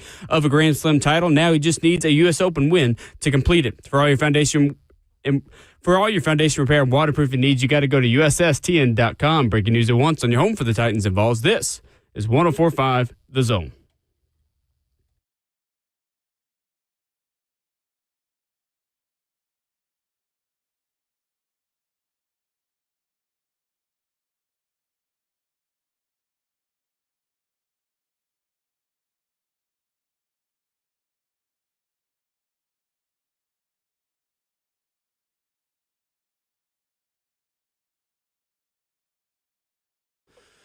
Ramona Willow, 104.5 The Zone, into the second half of your Monday morning, and we give you the chance to complain about someone in your week. Coming up here in 15 minutes, the Monday roast an hour early this morning because Jim Wyatt's going to join us coming up at 9:20. Get you ready for Titans training camp, the report day tomorrow, and lots of Titans talk on your way always on this show, but especially this week as training camp begins. We are fueled by Scooters Coffee, locally owned in Rivergate, Smyrna, Brentwood, White House, or Mount Juliet. Amazing people, amazing drinks, amazingly fast. Ramon, Noah Fant became available on Sunday. The Seattle Seahawks releasing the tight end who was due a non-guaranteed salary of $8.49 million this season. The move saves them just under $9 million against the cap. Are you making a phone call to his reps if you are Mike Borgonzi, Chad Brinker, and the Titans? Nah, I'm going to pass. I pass on this one. It's one of them legitimate situations where you say, we got Noah Fant at home, and his name is Chiga Kwankwo. I look at Josh Wiley being in the seat, too. Look at David Martin Robinson being in the conversation. I look at also Gunnar Helm being a part of this equation. Like, you got 4 solid guys for a guy last year that started to have a little bit of injury here or there. I think it was a groin or whatever the case may have been. But looking also at his situation, it was either his camp or his team that decided it's best for him not to be in a place where he wasn't welcome, considering they got Elijah Arroyo out of the draft this year too. So I think the Titans have the same situation here in Nashville. I'm good. Yeah. I'm good on Noah Fant. If you had one less veteran body, like if you didn't have Chika Konko on the roster, if you didn't have Josh Wiley, if you didn't, maybe then we could have that discussion. Right. But I think you are making it harder for Gunnar Helm to get on the field if you added a guy like Noah Fant. Yeah. And it would take a subtraction in order to make that addition make sense. The caveat to that is maybe they do get an offer they can't refuse for one of these guys. And if Noah Fant's still sitting around at the end of August, that's a different discussion. He's devalued then. But on July the 21st, no, I'm good. Still 27 years old. Spent the last 3 seasons in Seattle. Played 48 games, starting 42. Made 130 catches for 1,400 yards and 5 touchdowns. But you're not getting a significant difference in production or upgrade on anything that guys in your room can't already do. And the business part of it too, like, Are you asking a guy like Noah Fant to come in for just a 1-year rental, or are you planning on signing him to an extended contract? That plays a part in the decision-making for myself also. Like, can you say to yourself, well, Chig is probably gone this year, or will Chig play good enough to where you want to extend him at the end of the season too? Like, a decision has to be made, and considering he's a veteran, I don't think you're going to necessarily get him for a veteran deal. Like, I'd do a 2-year with a guy like him to try to alleviate some of the signing bonus and everything else that comes with it, because I think he was making close to $8 million this year. Now, I don't think he's going to get $8 this year, but a 1-year rental for a guy that has to learn an entire offense. And Noah Fant not subject to the waivers process. He is just straight released and becomes a free agent as he has accrued more than 4 seasons in the NFL. He is a 6-year pro. So not someone the Titans are just necessarily in the front of the line for. Right. In this process as well. Nashville SC getting a win over the weekend, 1-0 over Toronto. And Ramon Foster, Nashville has 10 games left in the season and has already set its single-season wins record. That's crazy. With 10 games to go with the 34-game MLS campaign, Nashville wins its 14th game, breaking a tie of a couple of seasons where they had 13 wins. Sam Surridge with the goal. Nashville's number 9, Nashville striker, stays level with Lionel Messi in the Golden Boot race. Both of them have 18 goals through this part of the season. Nashville was top of the league for about 10 minutes until Cincinnati scored a late goal, and old friend Brian Anunga assisted Luca Orejano for an 87th minute goal in Salt Lake. So that puts Cincinnati 1 point ahead of Nashville. Nashville is second place, NSC is, in the entire MLS standings. And for those unfamiliar, they give out a trophy for that is a big deal. It's called the Supporter Shield. This is not just like winning the President's Trophy in hockey, which, I mean, obviously you get a trophy for that too, but like this is a really big deal. Yeah. In a lot of ways, it is harder to win than MLS Cup, the Supporter Shield. Okay. And in soccer, when multiple trophies are given out in a season, it's not always just about winning MLS Cup. That is, I would say, the ultimate goal, but Nashville SC has a goal of being the first pro sports team in the state of Tennessee to win a championship. And winning the Supporter Shield would be just that. It would be a championship. Yeah. So it is more than just a quote-unquote regular season trophy. It is that, I guess, in the essence of it at its core. But it would be a very big deal. And NSC is 1 point, which is just one draw behind Cincinnati in those standings right now. Is Geodis becoming a little bit of home field advantage also? Big time. It is? Big time. Okay. Nashville with more home points than anyone else. The most home points this season in all of Major League Soccer. Yeah, here at Geodis Park. I was looking at it because it's some of the notes is of course they're unbeaten in the last 11 home matches with a 9-0-2 draw since record. March 29th. Nashville is 11 unbeaten at home. That's pretty tough right there, man. And again, I know we mentioned home field advantage being a part of it, but clearly I saw a few fans this weekend on social media posting inside of Geodis, and it is a prideful friggin' bunch, Will. Like the way I'm seeing them celebrate, it's beginning to have a bigger culture of going to it and celebrating the squad here in Nashville on the secondary sport in a sense, and it's primary for a lot of people too, to be quite honest. Alex on YouTube says, I get it's a big deal, but get out of here with it's a bigger deal than President's Trophy. No, it is.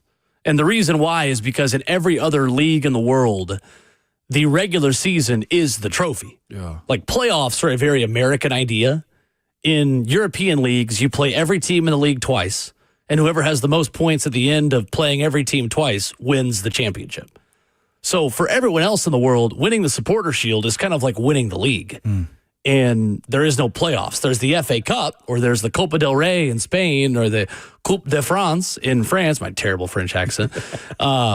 So it is an inherently soccer idea that the regular season trophy is a really big deal, because for everywhere else in the world, barring Mexico, who's a little bit more like the U.S., that is the championship. It's because that's the way your team was built to compete. And it's the way the sport was built. Yeah, and like playoffs can get a little sticky based upon injuries, for sure, how tired you are, et cetera, et cetera. It's a very big deal. Yeah. Fascinating right there, Will. Yeah, it's a little bit different, and obviously I'm not trying to diminish what the Preds have done, but that is certainly why I feel that way, and I think a lot of people in soccer feel that way. But NSC is rolling right now, and there were about 28,000 strong in that building on Saturday. Great atmosphere, a Star Wars night. There was a 45-minute rain delay at the beginning of the game, and people did not go home. They stuck around, and they filled that place up. It was loud. It was intense. And it got a little sticky at the end. I mean, Toronto made it interesting. But I think BJ Callahan talked post-game, and we carried it on the zone. And he mentioned, like, we proved in 1 week that we can win pretty, but also kind of have to grind out a result a little bit at the end of a really exhausting week. And playing Wednesday and Saturday against 2 Eastern Conference opponents and getting 2 wins in those games, really good bounce back for NSC after the loss last weekend against Miami. That's why I was asking you, too, before we came on. We spoke a little bit about it, and I was just like, man, you turn a corner when your team can win ugly.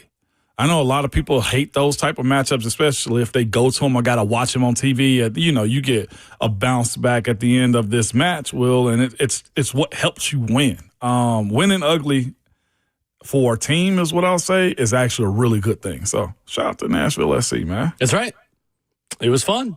Fun weekend. Are you having fun calling it? A blast. Okay. An absolute blast. It is so much fun, and Lucas is back from vacation and on a bunch of the next ones, and I'll have fun listening as well and being a viewer and listener for the next few because we split that job right down the middle, and we have a lot of fun working together. But it's been a really fun month so far. I've done the last 5 games while Lucas has been out and taking a break, and it's been awesome. I can't wait to blame him if they drop one. Well, technically, I was on the Miami call where they did drop one, so maybe I already kind of was on the one where the streak ended. But no, 1 loss in 18 games is unbelievable. I mean, since April 19th, Nashville SC has lost 1 time. That's cooking. It's pretty remarkable what they're doing. If you haven't gone out to see a game yet, I know football season getting started, other things that will demand your attention in school year and all those good things, but pretty much all weekend games and all Saturday nights. There's one Sunday mixed in there. There's a Friday night game in San Diego this weekend.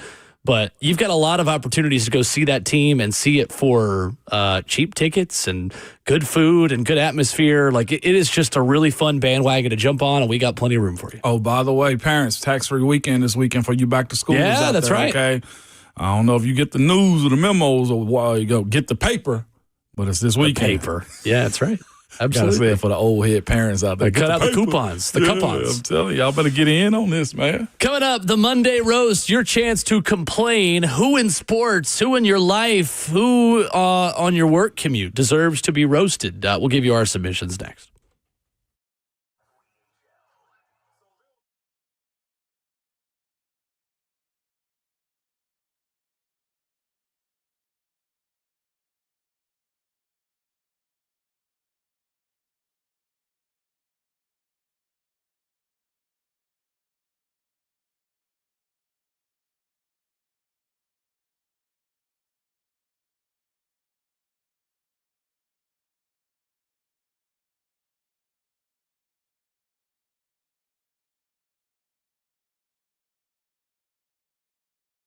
Did you know that up to 50% of the air you breathe in your home comes from your crawl space? Well, have you ever looked in your crawl space? I get it. Most of us don't even want to know what's in there.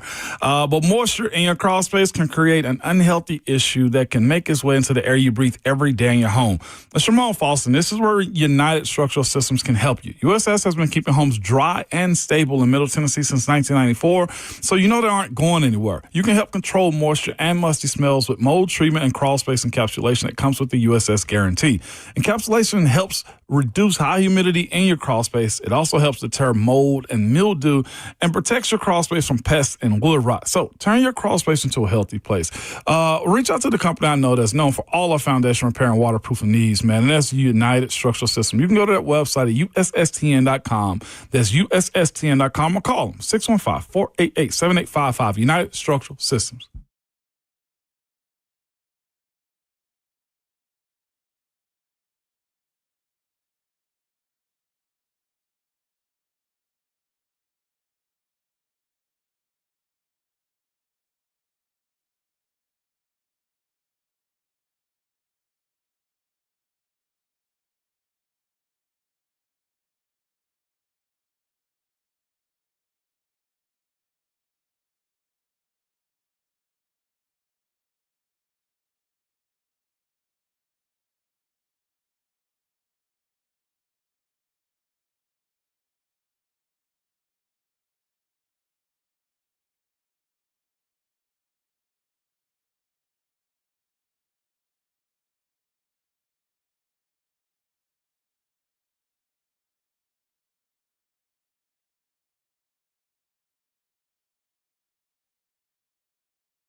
Ramona Willow, 104.5 The Zone, fueled by Scooters Coffee, locally owned in Rivergate, Smyrna, Brentwood, Whitehouse, Mount Juliet. Amazing people, amazing drinks, amazingly fast. Still to come on the show this morning, Jim Wyatt of TennesseeTitans.com going to stop by at 9:20, which means we move up that segment we usually do at 9:20 to right now. It is time to complain. Who in sports, who in your life deserves to be roasted? You can complain with us at 615-737-1045. It is time for the Monday Roast.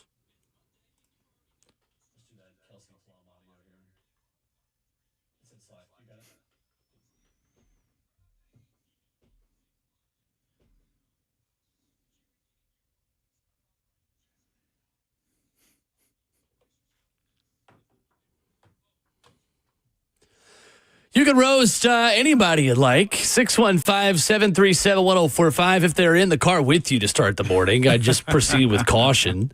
Justin, why don't you bat lead off this morning while we wait for the callers to trickle in? Don't mind if I do. So let's start with somebody I roasted last week. We'll just continue this week again. Donald Trump making the headlines. I saw.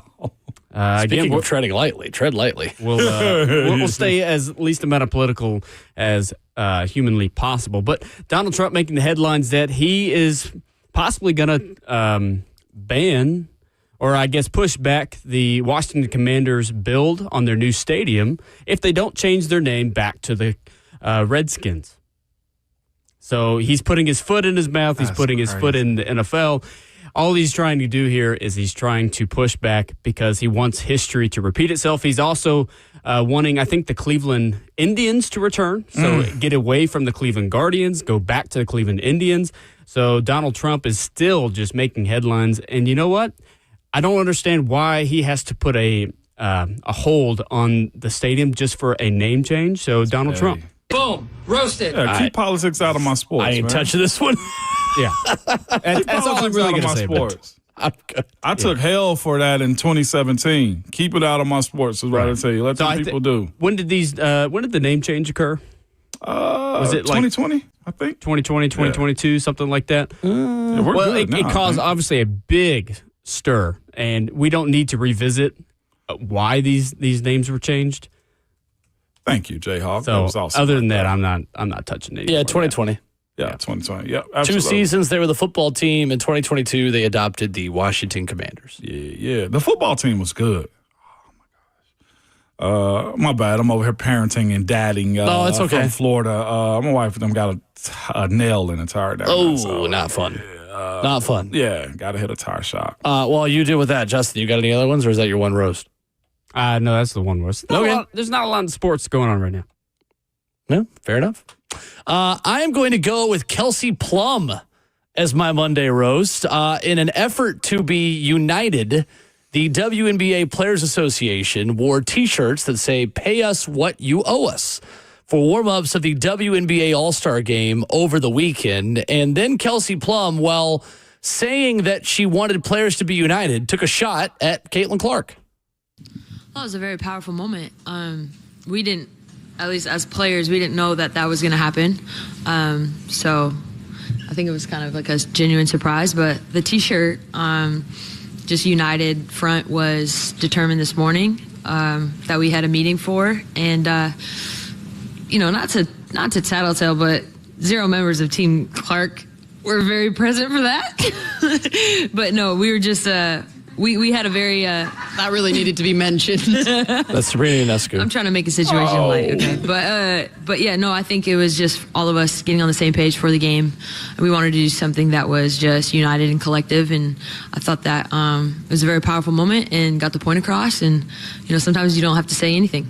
Yes, we wanted to be united. So let me single out someone and be totally not united in the same sentence as trying to be united. So WNBA players are looking for more of a cut within the collective bargaining agreement. Under the CBA, players on a WNBA roster receive 25% of the revenue sharing profits if and only if the league hits its cumulative revenue target for the season. The other $255 added to the pool if WNBA pays its players in the offseason for marketing agreements.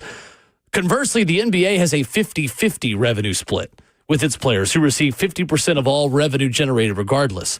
In terms of player salary, the WNBA Supermax deal is around $250,000. The regular max is $216,000. The rookie scale contract begins around $72,000. The NBA owns nearly 60% of this league, a league that lost $40 million last year. Now, new TV deal is a big deal. Starting in 2026, the WNBA will get up to $2.2 billion over 11 years as a part of new contracts. I commend the WNBA Players and Players Association for saying, hey, there's that much more money. Let me get a cut. But Caitlin Clark is the biggest reason why you have that money. 2 years ago, 96,000 fans voted to send Asia Wilson to the All-Star game. This year, 1.3 million people voted to send Caitlin Clark to the All-Star game. Embracing that is better than being jealous about it and trying to single out her quote-unquote team at the same time as trying to put up a united front. You either put up a united front or you're just against Caitlin Clark. Let's please not do both at the same time. Kelsey Plum, roasted. Boom, roasted. They're messy. As of late, they've been messy. I get it. She came in and took the world by storm. But the difference, I feel like in this situation versus a guy like LeBron, when he came in, that was the golden child. Like, they beat him up on the court and not in the media. You know, like, and they're beating her up on both. I know, like, you got to pick one. I feel like in those points right there, like, it's to that point. Every rookie, you got to overprove yourself in these types of moments, and Caitlin has to do that and got to be consistent. Her being injured right now is not helping her, which is a part of it. So they're finding ways to pile on. And then, of course, you got people like Kelsey Plum and others that's been in. You heard Ionescu say, you're not supposed to say that. But Kelsey's always just kind of, she's a wild She's thing. kind of awkward. She's like a wild thing. She does not have a lot of social graces. She's a little bit off. Darren Waller might have been right. This maybe not isn't as much just about players going after Caitlin Clark as it is Kelsey Plum just kind of awkward as an individual to begin with. But, I mean, 2 years ago, for that All-Star game, 3/4 of a 12,000-seat arena were filled. Mm-hmm. This year, an 18,000-seat arena in Indianapolis was sold out months in advance of the game. No doubt. Things have changed. They want more money. But who entered the league 2 years ago? Caitlin Clark, Angel Reese, that entire group. There is more eyeballs in the game because of Caitlin Clark, and Caitlin Clark mostly more than anybody else. And Juju is next. Yeah, she is. Juju Watkins. Absolutely. She's going to benefit from it, from the added eyeballs. Do you feel like the WNBA is kind of like they want their cake and they want to eat it too kind of situation? Absolutely. Because they've wanted the attention for years. Now they have it, but they don't like how they've gotten it. Exactly. Because Caitlin Clark is the generational talent that they've been searching for. Now they're getting the increased revenue. They're still not making a profit, but they're getting the increased revenue. Now they've added more WNBA teams in the country.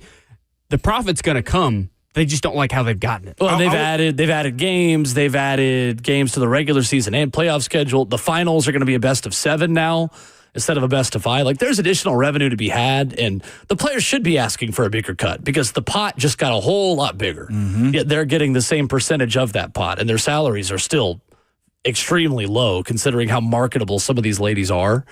But they're still not making profits. I think they're losing $50 million a year. They lost 40 last year, and they were forecasted to lose 50. Right. But the new changes to the season just started this year, and they just added a new team. Ticket sales are up. Like, that money is going to change after this season, which is in the All-Star break. Clearly. I will say most number ones or high-ranked people get beat to crap on the field. Caleb Williams went through it last year, right? Yeah. Like, all these players it usually just happens on the field. They're making way too many headlines with how they go about it. There's a lot of pettiness and jealousy within it that I think is really dumb. Yep. Really dumb. What you got for your Monday roast? I hope I don't steal anybody's thunder that's who's calling in right now, but I got to address this one. I think it's very important to address this one, too. And I said keep politics out of my sport. Also keep hate out. I love, hey, you suck type of stuff on the field. You suck. Your team is trash. What happened at Nissan Stadium this past week where they had to shut it down with the noose that was left there? We ain't got no place for that here, okay? Like, legitimately or anywhere. You people who do that type of stuff, I'll say this. You're mentally sick. You're the outsiders. You're a small minority of people that want to be loud and be noticed because you feel a certain type of way about certain people or about certain situations. I want to say this and reiterate it again. You suck.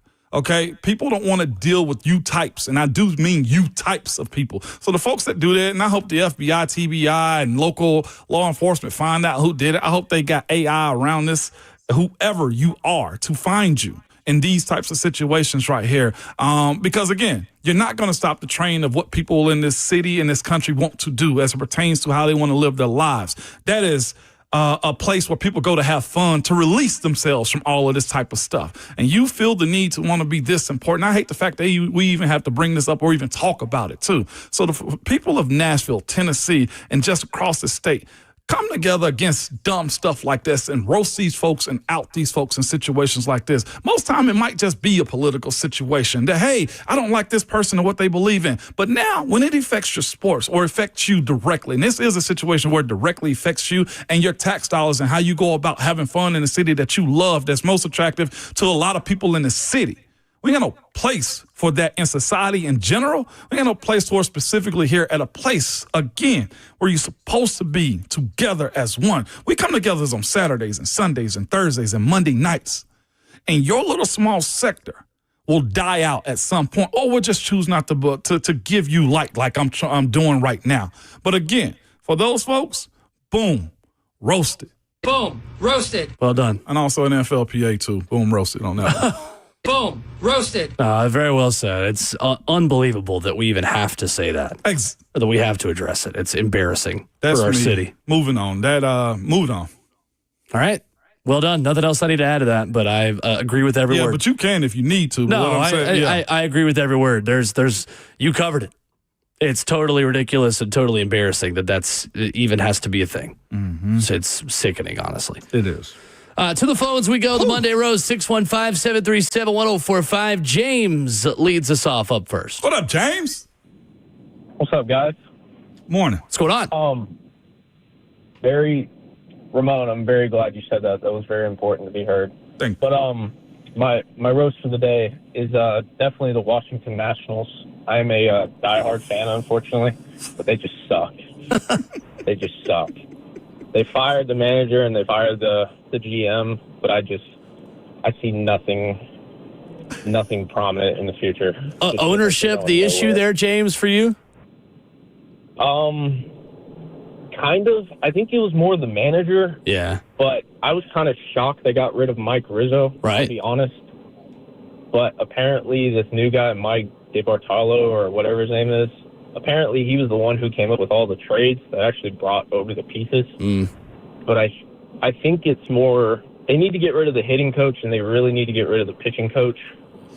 I know that for sure. Yeah. But other than that, I don't know what the hell. I hear it in your voice, James. Thank you, James. Appreciate the call. Tough. Boom, roasted. I'm with you on Major League Baseball teams you cheer for being terrible. That's them in Colorado at this point, isn't it? The Rockies? Both of them. They're not as bad as the Rockies, but they're pretty dang bad. Oh, that's ugly. Braves dropped 2 or 3. They're up 7-0 and 9-2. Yeah. On the Yankees today. Still lost. Yeah, I saw it's people fine. on my social media going crazy over it's there. Fine. Cadle is up next. What's up, Cadle? Hey, what's up, boys? Morning. Hey, can you hear me? Yeah, we got you. What's up? But not much. Good morning, man. Who you got for us? My roast. You gonna get it, big ragu. I got you right here, Chief. So mine ain't about no damn sports team. Mine's about a company. Okay, so you sitting at 96% of your gross profit goal, right? And only been there about 7 months. You go on vacation and they fire you 3 minutes after your vacation's over. That's my roast. Oh. Okay.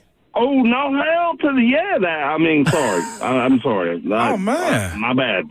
They fired you, Cato? You damn right. Hey. Yeah. Hey. And Ramon, we met one time. It was we were at Nama's in Knoxville. Yeah. Great place. Absolutely love Namas. There's one here, too, in Nashville, by the way, too. Well, dang. Thank you, Cadle. It's right here. That sucks. Boom, roasted. Making Day them money off. and they lose out like that. Yeah, it's that tough. sucks. I thought you were talking about the CEO caught at the Coldplay concert at first. You get out of here. You see Maybe the Phillies fanatic. Cadle was on at a concert. Yeah, I saw the Fanatic. Everyone was doing it in sports over the weekend. Yeah. Yeah, it was that Phillies. There are 2 Nashville SC fans on the Jumbotron who reenacted it on Saturday night. Were they really? That's going to be overdone all football season, isn't it?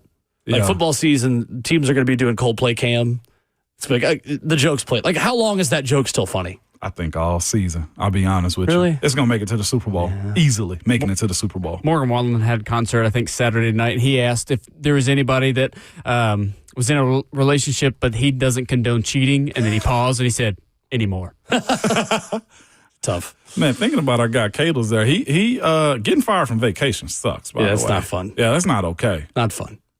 Ryan up next for the Monday Roast. Hey, Ryan. Hey guys, good morning. Morning.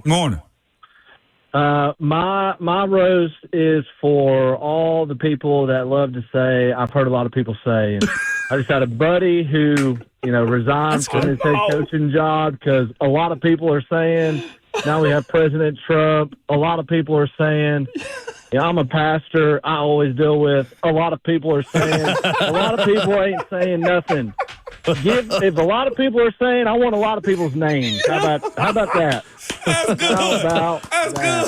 Thank you, Ryan. That's a great call. Have a great day. Thank you, Ryan. You too. I do it at times. I ain't gonna lie. Ryan says he's a pastor. That's the LP translation. The lot of people. And it's spelled LOTTA people. You better believe a lot of people. Who is people. I've never met a lot of people. Sounds like a lovely guy. It is. A lot of people are saying he isn't. It's like two, three, or a group chat. A lot of people are saying, sakes. that's good. I needed to be called out. That's good. Very solid. A lot of people. Eric up next with a Monday Roast. Hey, Eric. Hey guys, real quick, another thing is, guys, y'all also probably know Coldplay is actually performing at Nissan Stadium. Yeah, Let's go. They are. Let's go. They Okay. Hey guys, my boom roasted has to go to ongoing continuing beef between Robert Kraft and Bill Belichick. I mean, this had to just put all that stuff to rest. It's just, you both were instrumental in Patriots and all their success, and I understand that Bill Belichick had to go. Whatever your feelings are about him, but it's just, I think all this stuff now needs to end. It's just, you need to kiss and make up. Guys, y'all take care of it. You too, man. Boom. Thank you, Roasted. I didn't know they were still beefing Y'all just like figure it that, out. man. Yeah.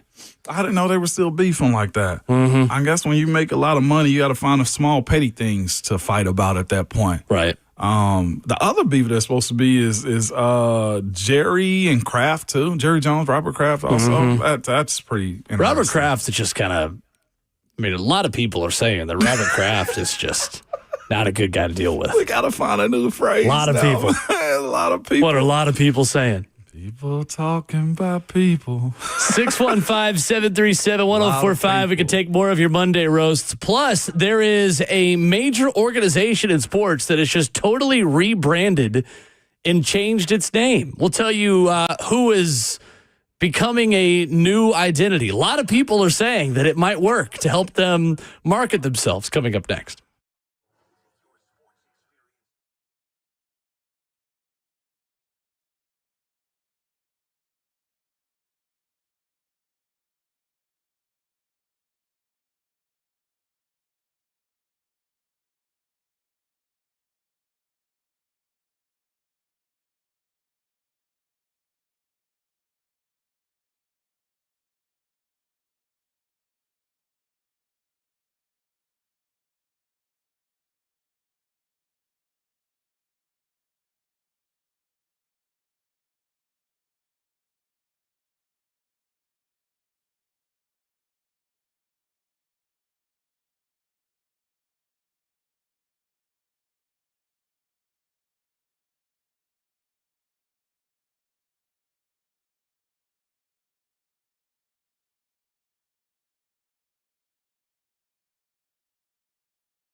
Ramona Willow, 104.5 The Zone, fueled by Scooters Coffee, wrapping up hour number 3. Jim Wyatt coming up with a training camp preview at 9:20.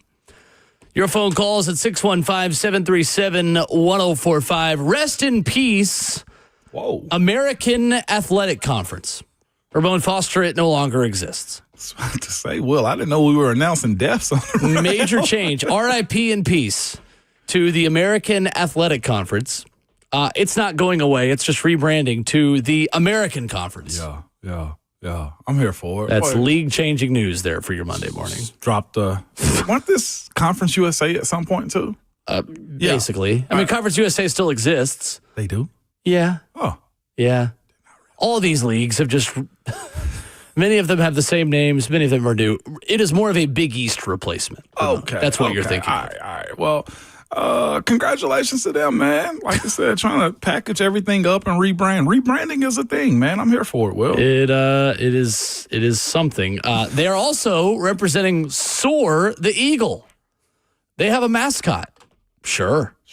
Yeah. Some teams are adding good Power 4 competition and adding teams, and the American is adding a mascot that looks like an eagle doing a quick walk to the bathroom when they got to go number 2. Oh, my That's God. what he looks like. No, look at this. I'm going to retweet it right now. He looks like he's just kind of chugging, and he's either power walking and just trying to hold it all together as he gets to the bathroom. Was the mascot necessary? Like, did they have to? Yeah, it's Soar the Eagle. Do you hate America, Ramon? No, Is that what you're telling America. What I'm Breaking. Ramon Foster hates America because he hates Soar the Eagle, the American Conference mascot. Absolutely not, man. What I'm telling you is this. Most conferences just have their logo of the letters like big and 10, like S, E, and C. Like, these are the things that conferences do. To have a mascot as a part of your conference recognition is a bit cheesy to me, Will, but that's just me. And, of course, here we are talking about them, so there you go. We should have brought in American Conference expert Robert Walsh to weigh in on this. I mean, Because his ECU Pirates are an American Conference Don't team. make me text him right now, okay? Tell him to come in here? Yeah, absolutely. Do you want to guess who is in the American Conference? In the American Conference? Oh, well, I'm going to be real with you. I ain't got no clue. I ain't got a clue. There is one Tennessee team, kind of, in the American Conference. What's that? Memphis. Memphis. Yeah. Yeah, absolutely. Kind of Tennessee. It's the state of Memphis. They kind of are independent. Yeah, rebranding. I'm sending it to Robert Walsh right now. I could run out there, but that's very unprofessional. And it's more professional just to text him live on air. Yeah, you know how silly I am too for him. Like, I got him just in my phone as Bert. He not even Robert or anything. No government name. No given Christian names. None of that He's for just him. Just Bert, man. Absolutely. But yeah, I never knew a logo was a part of this. What did he say?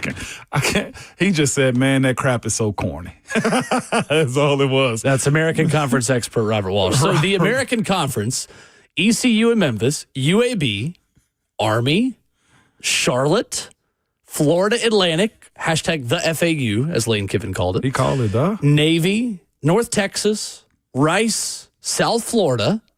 Low-key outside chance of making the college football playoff this year, South Florida. Temple, UTSA, Tulane, Tulsa, Wichita State. Man, let me stop crapping on them. They got some good teams. It in is that the division Conference right USA there. 10 years ago. Yeah, no, they got some good, like Temple being in there. Tulane being Roll in Wave. there. Yes, absolutely. John Summerall.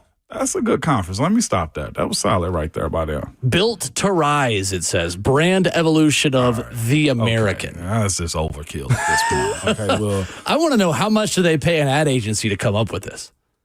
Like, who got paid to just say, guys, what if, and hear me out, we drop athletic in the name and make an eagle the mascot? Because everyone loves eagles. Yeah, no, 2 more messages from Robert Walsh here. My official comment is that crap is lame and you got to change out crap for another word. It said, looks like he would be a free safety, though, is what he said. It looks like he's a power walker in the Olympics. That's what he really looks like. If we had the bleep button ready, I would read his real comments, but you get the gist. That's what I'm telling you. You get it. I actually look, to be fair, he looks more like an edge than he is like an edge player than he is a safety. Positionless football in 2025, you can be a hybrid safety and linebacker. Yeah, I'm giving edge rusher is what I'm telling Burke right here. He's got that Sasquatch posture.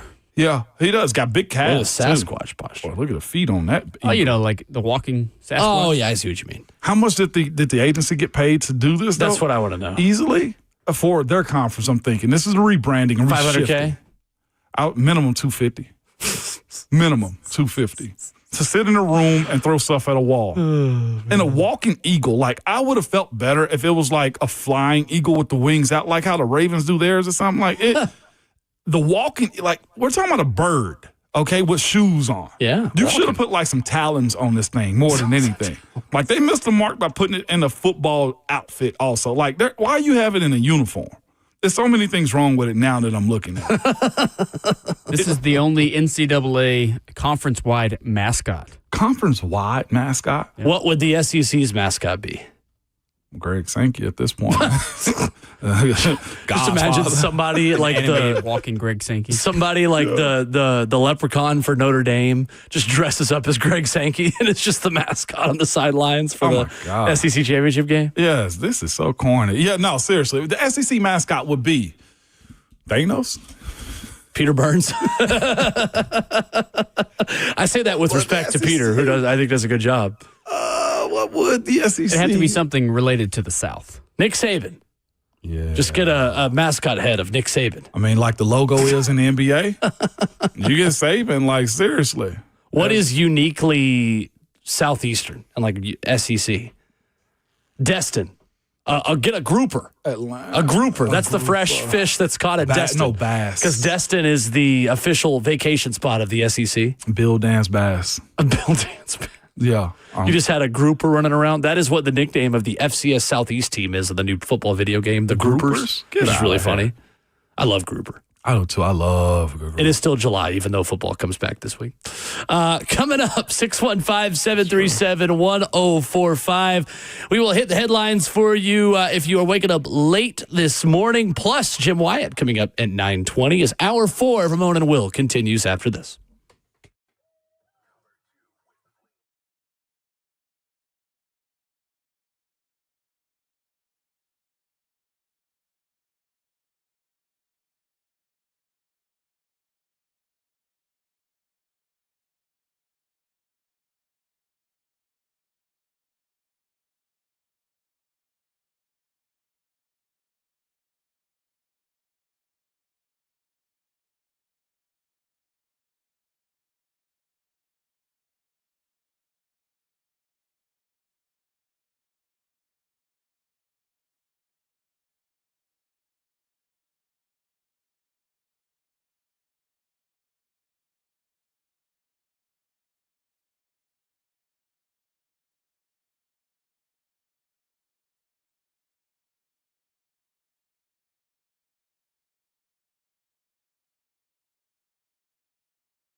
It is 8:59. Good morning, live from the 104.5 The Zone Studios. Happy Monday. I'm Justin Hawkins. It is training camp week as the Tennessee Titans report to camp tomorrow and will hit the practice field on Wednesday for their first practice of 2025. But breaking news, per NFL Network insider Ian Rappaport, Tennessee Titans quarterback Will Levis will undergo surgery on his throwing shoulder, ending his 2025 season before it can get started. Surgery is July 29th.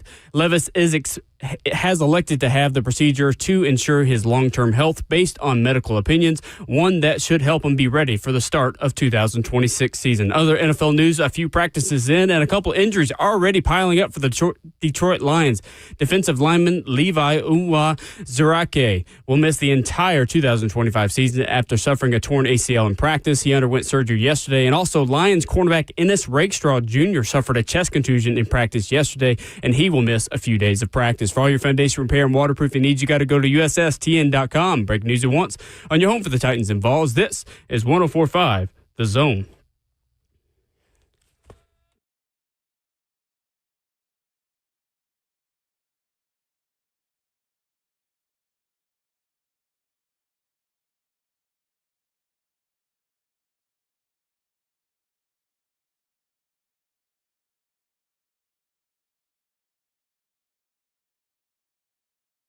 Ramona Will on 104.5 The Zone is fueled by Scooter's Coffee with some big breaking news.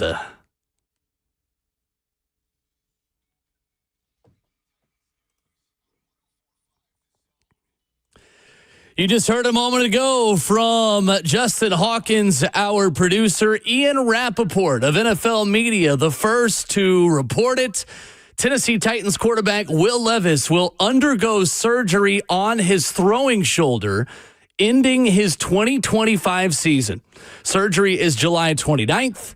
Rappaport adds that Levis has elected to have the procedure to ensure long-term health based on medical opinions, one that should help him be ready for the 2026 season. Levis out of the Titans quarterback room for 2025, leaving Cam Ward, Brandon Allen, and Tim Boyle. Ramon Foster, what are your initial thoughts? Wow, this close to training camp. Is fascinating. Also, the drop, the wording of this tweet too. Levis elected to have surgery for the next upcoming season to be ready for 2026. That is super fascinating to me, with the idea of, could he have played, competed, or was this, to be quite honest with you, Will, please don't let me play this game. If I'm wrong, call me I'm wrong. Or was this a business decision? The Titans have now officially made a statement themselves, and a story is up at TennesseeTitans.com. Jim Wyatt writing it, and we will have Jim Wyatt on the show here in 20 minutes. So looking forward to hearing from him more about this. But the statement from the Tennessee Titans reads as this: after consulting with doctors and his representatives, Will Levis has decided to undergo shoulder surgery that will sideline him for the entire 2025 season. We support his decision to focus on his long-term health. He approached the offseason with professionalism and showed clear growth as a leader. We remain confident in his full recovery. That is about as PC as you can be about this situation right there. I'd be a little bit more perturbed if it was damning to this team with the plans moving forward, and it can be somewhat in a sense, because with Brandon Allen, also, I think you look still at Will Levis and say there's a ton of talent in him to be able to assist you if Cam Ward goes down with the pinky or something like that, right, with a hangnail. I hate major injuries, but fascinating time is what I would say. This is the day before training camp opens up for the rest of the team. At least let's give this team ample amount of time to plan for what the future is going to be and deviate, or I guess delegate reps for everybody else in training camp at this point. Adam Schefter adding context 7 minutes ago as well, saying with Will Levis out for the year, number 1 overall pick Cam Ward is now poised to become the Titans starting quarterback, despite the fact that the team has not named him its starter. The Titans' other backup QBs are veterans Brandon Allen and Tim Boyle. Ward now shapes up as the Week 1 starter at Denver. Interested to hear what the Titans brass has to say about that tomorrow as well when they open up training camp with a noon press conference. The original injury Levis suffered was October 13th in Miami, the Monday Night Football game that had him replaced by Mason Rudolph. Rudolph, of course, leading the Titans to a victory in that game. Levis then returned to the lineup less than a month later after sitting out 3 games. Started 12 games, of course, for the Titans last year. Mason Rudolph started the other 5. And Levis started the season finale in 2024. And now his 2025 season comes to an end, Jim Wyatt writes, before it even started. Levis had been open, and Brian Callahan had been open about Levis's improvement this offseason. I'm very curious when this got to the point where it bothered Will enough to shut down his season. My next question, Ramon, is Will Levis shutting down his season with this injury if Cam Ward is not on the roster? You know that answer. He's not. No, the answer is no. He's not. No, absolutely. And at the very least, is he getting a cleanup done in April when Cam Ward is still at Miami and still, like, if the Titans, we live in that alternate world where the Titans trade back. Right. Will Levis is probably getting a procedure done in spring. Absolutely. Really interesting. Same as Florida's DJ Lagway has something cleaned up in the spring, right? You're ready for training camp this time of the year in these type of moments right here.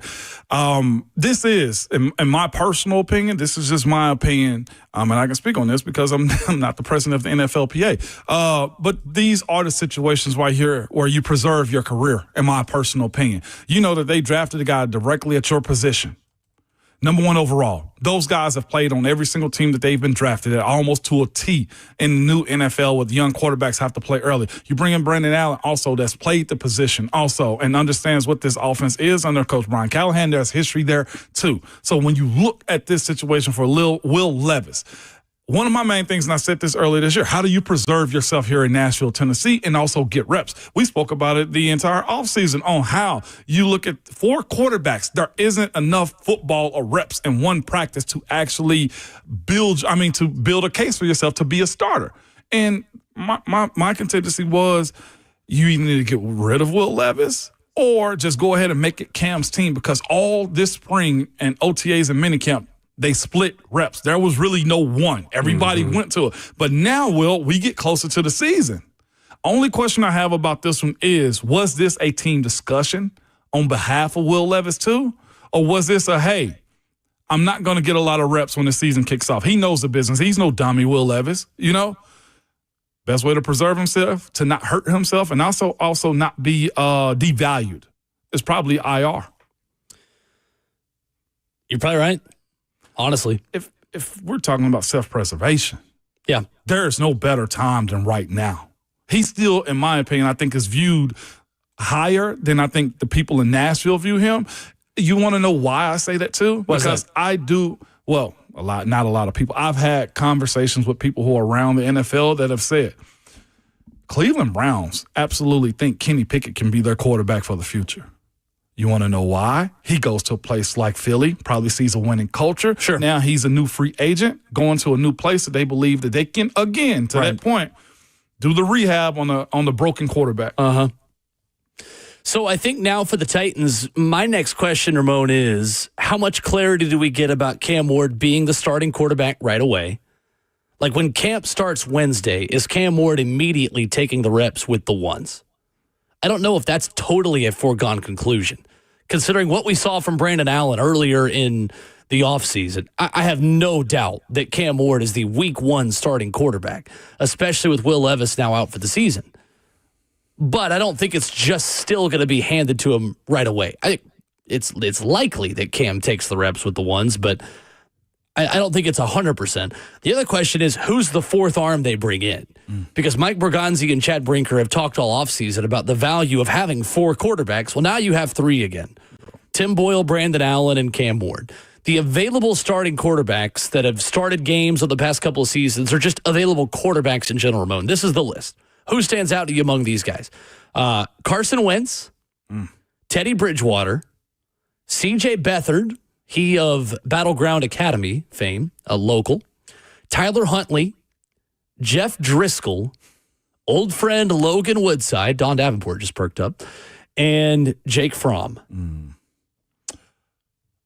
I think one of those guys will probably become a Titan. I have one in mind. You probably don't love it as a Titan, but I think that guy is probably Ty Huntley, just based on the style of ball that Cam plays. I think it's Huntley or Beathard. Yeah.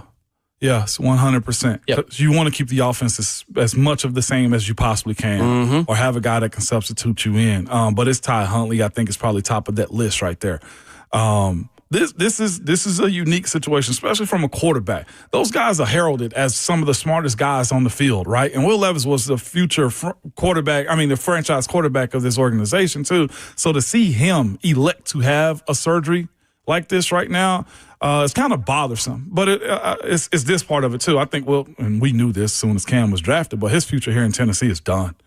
And the other part of it for me is, if you look back over the course of this summer when Coach Callahan was doing a good deed of trying to incorporate Will Levis into the plan of keeping him and developing him, should you have, or did they seek out trade options for Will Levis this offseason?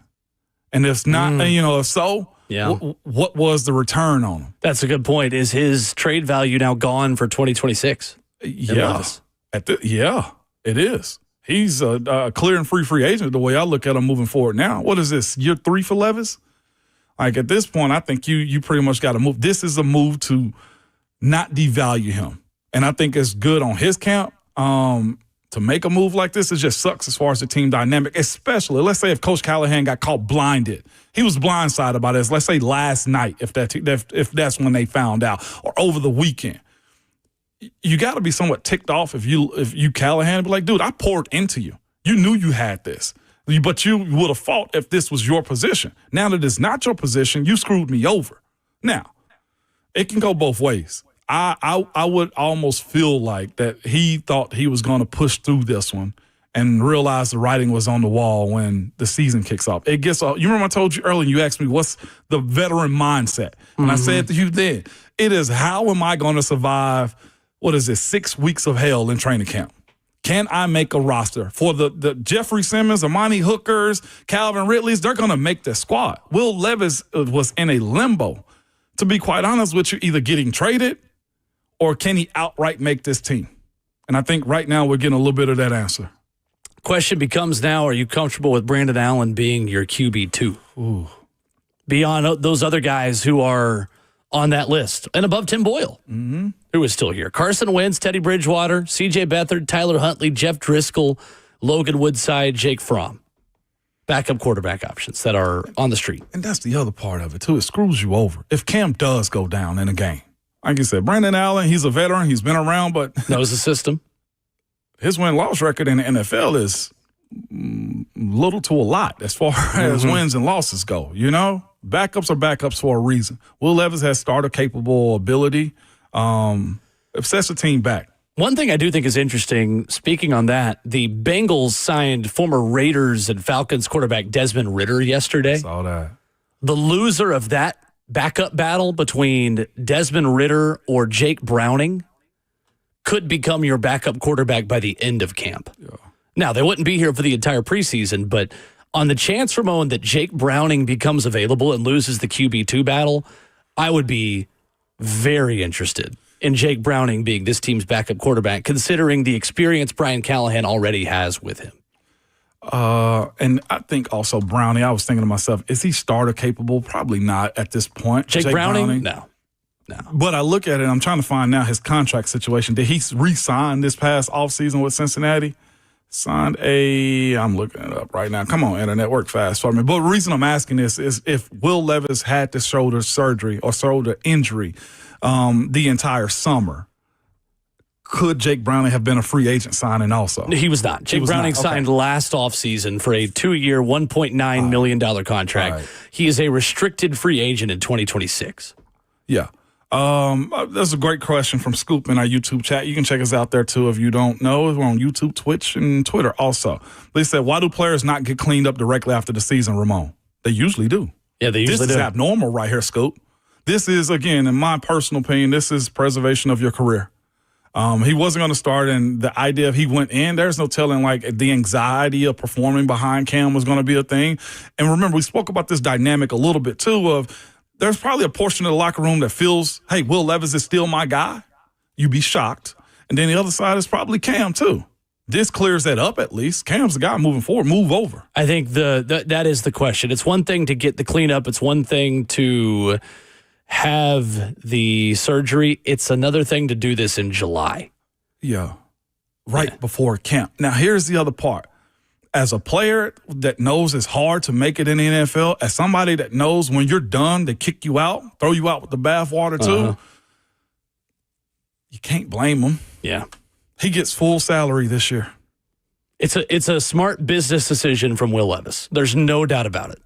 No doubt about it. You can't blame him. Yep. We already got a should have kept Malik Willis comment on YouTube. No, we don't. Oh, gosh. There it is. The breaking news this morning that Will Levis is out for the season. He is scheduled to undergo season-ending shoulder surgery on Tuesday, July the 29th. That will sideline Levis for the entirety of the 2025 season. Again, the Titans statement says, after consulting with doctors and his representatives, Will Levis has decided to undergo shoulder surgery that will sideline him for the entire 2025 season. We support his decision to focus on his long-term health. He approached the offseason with professionalism and showed clear growth as a leader. We remain confident in his full recovery. We react with Jim Wyatt of TennesseeTitans.com, who had this story, coming up next.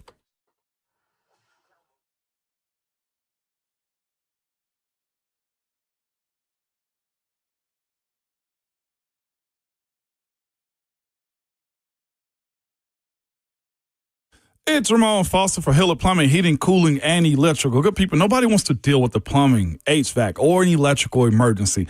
Most of the time, you don't know what it's going to cost, which is pretty bad, too, at times, depending on what it is, or if it'll get fixed right, or if somebody's trying to sell you something you don't need.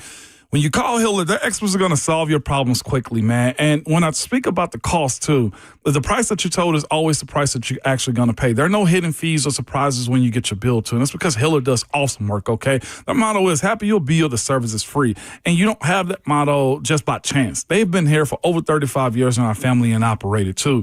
One of the best parts about Hiller, too, their techs are professional, experienced, and trustworthy. And they're all background checked and drug screened, too. And when they're on their way, you'll receive a photo of the tech so you can track them in real time so you're not wasting around. So if you're like me, you need to book something around your house, whether that be your HVAC, your plumbing, or your electrical. Go to happyhiller.com and be sure to tell them that Ramon sent you.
Ramona Will on 104.5 The Zone, fueled by Scooter's Coffee with breaking Titans news this morning. Will Levis is electing for season-ending shoulder surgery that will end his 2025 before it started on the eve of report day for Tennessee Titans Training Camp 2025. We react with you this morning. Ramon Foster and Will Bowling. Pleased to be joined today by Jim Wyatt of TennesseeTitans.com, reacting to this story and getting ready for training camp tomorrow. Jim, good morning. How are you?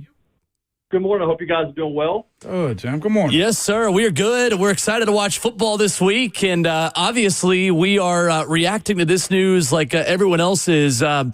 How does this impact training camp, Jim? Let's start there, and just the division of labor and the starting quarterback job that is still technically not officially named as Cam Ward's job right now. Yeah, and the way it went this offseason, Cam got the bulk of the work, and I think as camp went along, I think he was going to get more this offseason. I expected, Will to obviously get more reps than Brandon Allen and Tim Boyle, and I actually thought until this news came down the pike that Will would have a chance to secure the number 2 spot or do enough in the preseason to generate some trade interest and potentially could find himself on the trading block if another team made an offer that the Titans couldn't refuse. But the way this thing has played out now, obviously Will is elected to have season-ending surgery. He thinks it's best for his long-term health. I think obviously this puts Cam Ward in even more of a position to get more reps and get ready for the season. And I think Brandon Allen is the favorite to be the number 2. Jim Wyatt of TennesseeTitans.com with us. And Jim, you make the designation there with the Titan statement and with everything that you put out there that this was Will Levis's decision. That is the case here, Jim, that he made this choice. The timing of it, Jim, we're just trying to make sense of this, of why it happened in July. Kind of what did you make of when this news comes out and maybe why this wasn't a decision back in the spring in the middle of the offseason program? Yeah, that's a very fair question. I think Will thought that maybe rest and rehab would get him to a point where he felt like he was 100%, and he just didn't feel like he got to that point.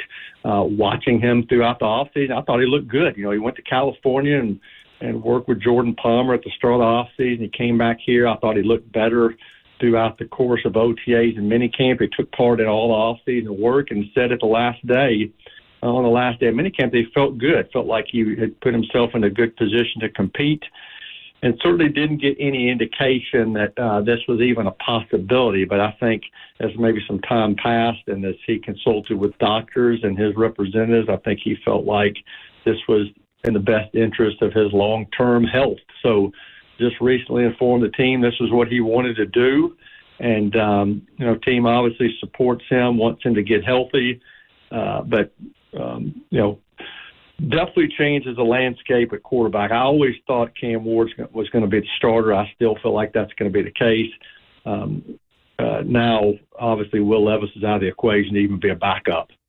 Joined by Jimmy Wyatt of TennesseeTitans.com. Jimmy, you mentioned that part of it, too. This team has operated all offseason, spring, and minicamp and OTAs with 4 quarterbacks. Do you think there'll be a need to go get a 4th guy, or do you roll with the concentration of Cam getting the lion's share of the reps? Yeah, it's funny. As they kept 4 all the way through, I couldn't help but I was curious myself about why they kept 4 for so long, and wondered myself if they get down to 3 at the start of camp. And now, of course, they're getting down to 3 in a way that not a lot of people expected. I think they'll probably let things play out here for a little bit and just see how guys do. I know that Brian Callahan really likes Brandon Allen. I've talked to him about Brandon Allen in the past. He's familiar with him. I think that they feel like at this point that Brandon Allen is someone who could be a solid number 2 for him behind Cam Ward. But he's going to have to earn it, and he'll have to prove it in practices out here at St. Thomas Sports Park and when they go on the road to practice against the Buccaneers and the Falcons, and obviously 3 preseason games. And if they don't feel like they'd be in good hands with him if something happened to Cam, then obviously you maybe reconsider some things, and obviously some more quarterbacks are going to become available when roster cuts come at the end of training camp as we get closer to the season. Jim, and when you look at this situation, it's a business decision. I don't know if this was a, specifically Will Levis business decision, or was this the Titans talking to Will about, hey, if you're still banged up or hurt, it's probably better for you if. And that's how we got to this point. And the only reason I bring that up is this is going into Will Levis' third year. Next year will be his fourth, which is he'll be a free and clear free agent after 2026 or available to compete, right? But do you look at this and say you save value when it comes to Will Levis? And may be able to trade him away as for some capital next year. How do you view that side of it? Because there's always leveraging when you look at this type of stuff that happens. What I do know is Levis won't hurt himself, and teams still feel high about him as an NFL prospect.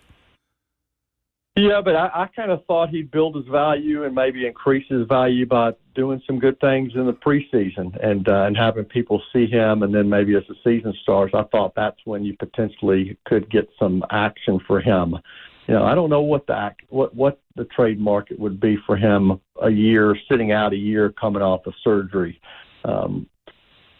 So we'll have to see how that one plays out. I think this was a will. I don't really think this was a situation where the Titans encouraged him to have a procedure to get healthy moving forward. I think Will felt like that was in the best interest of his long-term health and his career moving forward, and let the team know recently this is what he wanted to do, and obviously the team will support him. I mean, they've raved about how he's handled this whole process since Cam came in and how he's worked, and he's been a good teammate and put himself in a position to compete. So when this came down the pike and he brought this decision to them, I think they were have no position, other position than to support him, but obviously it caught him off guard. Mm-hmm. Jim Wyatt at TennesseeTitans.com, our guest this morning on Ramon and Will. Jim, what value does Tim Boyle bring into this quarterback room? What do you think Brian Callahan and Chad Brinker and Mike Borgonzi like the most about him to keep him around and have him be a part of this process?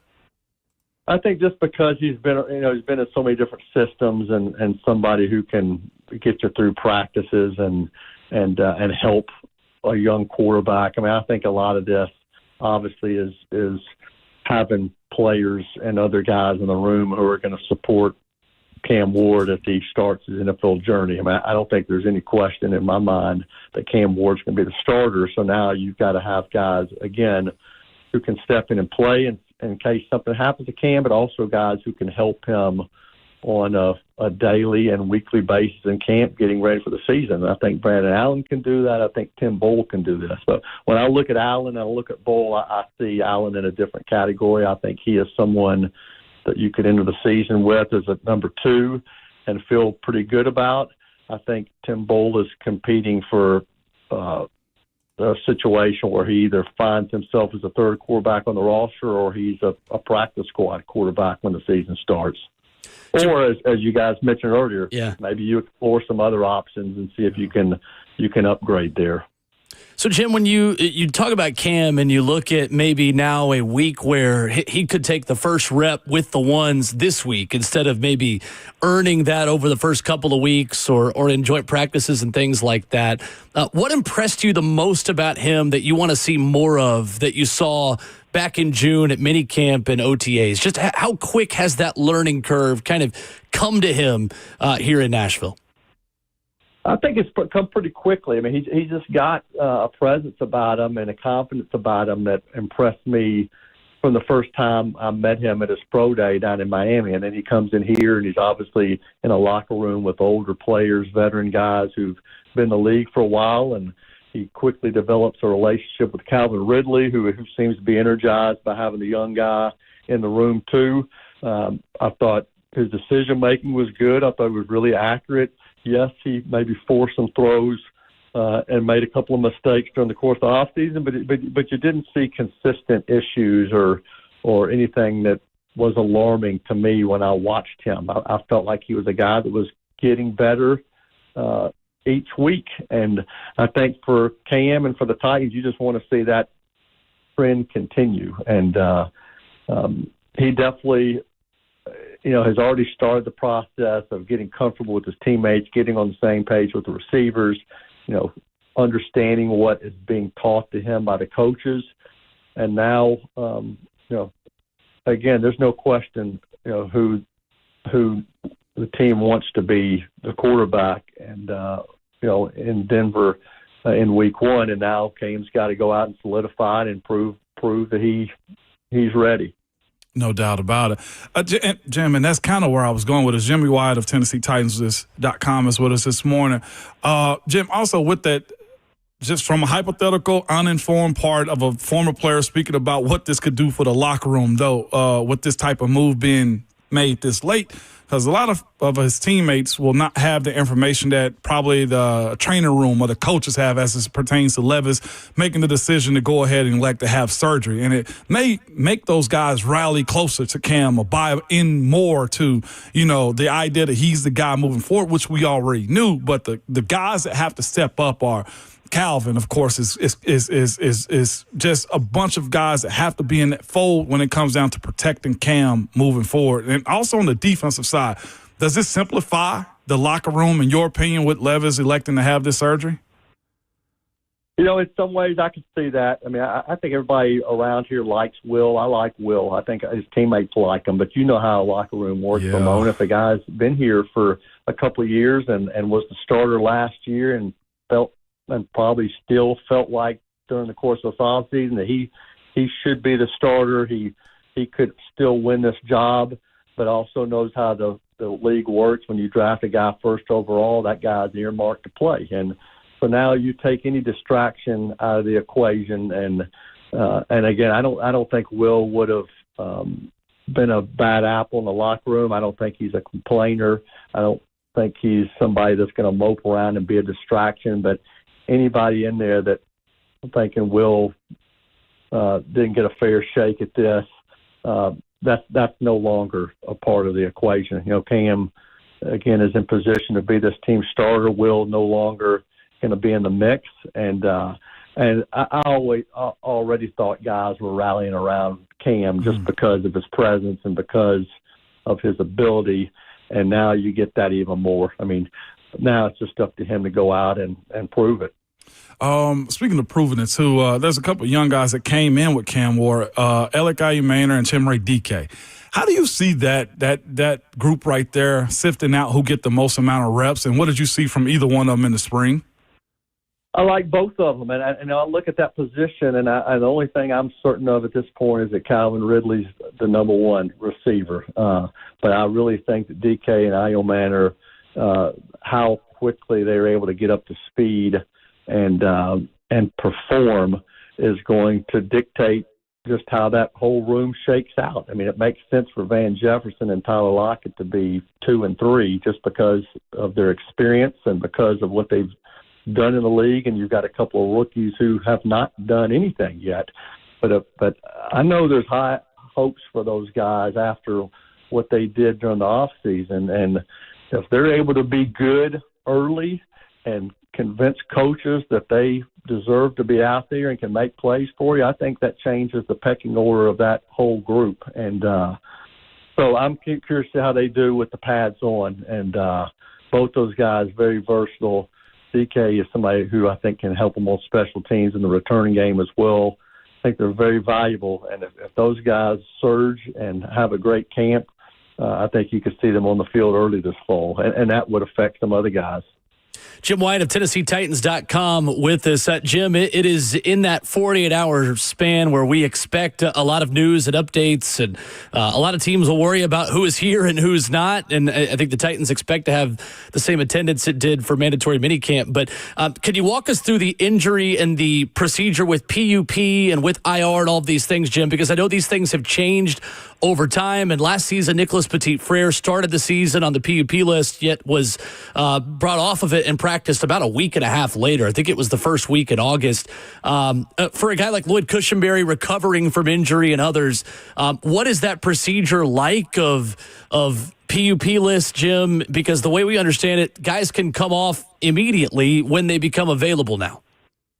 That is correct. Yeah, and I think as we count down to the start of the first practice on Wednesday, I guess the things I'm looking out for is just the Femi Oladejo deal get done. He's the only guy left from this rookie class that has not signed, and I know a lot of other guys have signed around him. I think I'd expect for that to happen between now and then, but that's one to keep an eye on because you want to get him out there as soon as possible. And then who does end up on PUP? And I think you mentioned, certainly Cushenberry is one to watch for. I think L'Jarius Sneed is another guy. A couple others that I think are PUP potential. And then if they start off on PUP, I think it's a matter of them just continue to do the rehab, and once they trainers and coaches feel like they're ready to go, they can call those guys up and they'll be back in practicing. But curious to see maybe how they treat a couple of guys and how patient they are with them, right at the start. I think Mullings came back at the very end of the off season. Kevin Winston's another guy. I think those are the four: Mullings, Winston, Sneed, and Cushenberry are the ones I think they've got PUP question marks around them. And so the question is whether they're a go from the start or whether they ease in a couple of days or a couple of weeks into camp. Speaking of which, is there anybody that's in line for a camp extension, like name like a Roger McCreary, a guy like that, depending upon health at the secondary? I mean, at the cornerback position, you see any of that happening? I think I'd be surprised for the one you mentioned. I think I'd be surprised if that happens here in camp. I think probably there's some other guys, and I had a list too. I was kind of looking at of guys who, Hooker, I think is coming up closer to where he's maybe in that conversation. But I don't know. I don't really get the sense that anything is pressing there right now.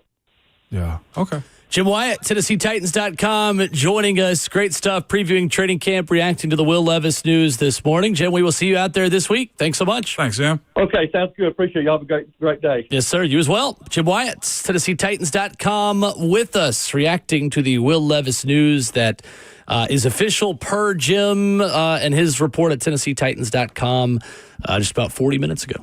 Yeah. PUP list, the next step for sure. Levis, obviously not in that ballpark because he is out for the season, confirmed. But the four he mentioned, that's kind of the next news we'll wait on. This was surprising news. We weren't really waiting on it because it just kind of appeared. But those four guys, Kevin Winston Jr., Khalil Mullings, Lloyd Cushenberry, L'Jarius Sneed. Okay. There's Jim Wyatt. You can react. We got a couple minutes left here before Buck takes over. 615-737-1045. Your thoughts on Will Levis shutting it down, plus more reporting from Buck about some of the details on the second opinions and the thought process for Will that we will credit to Buck and give to you coming up next.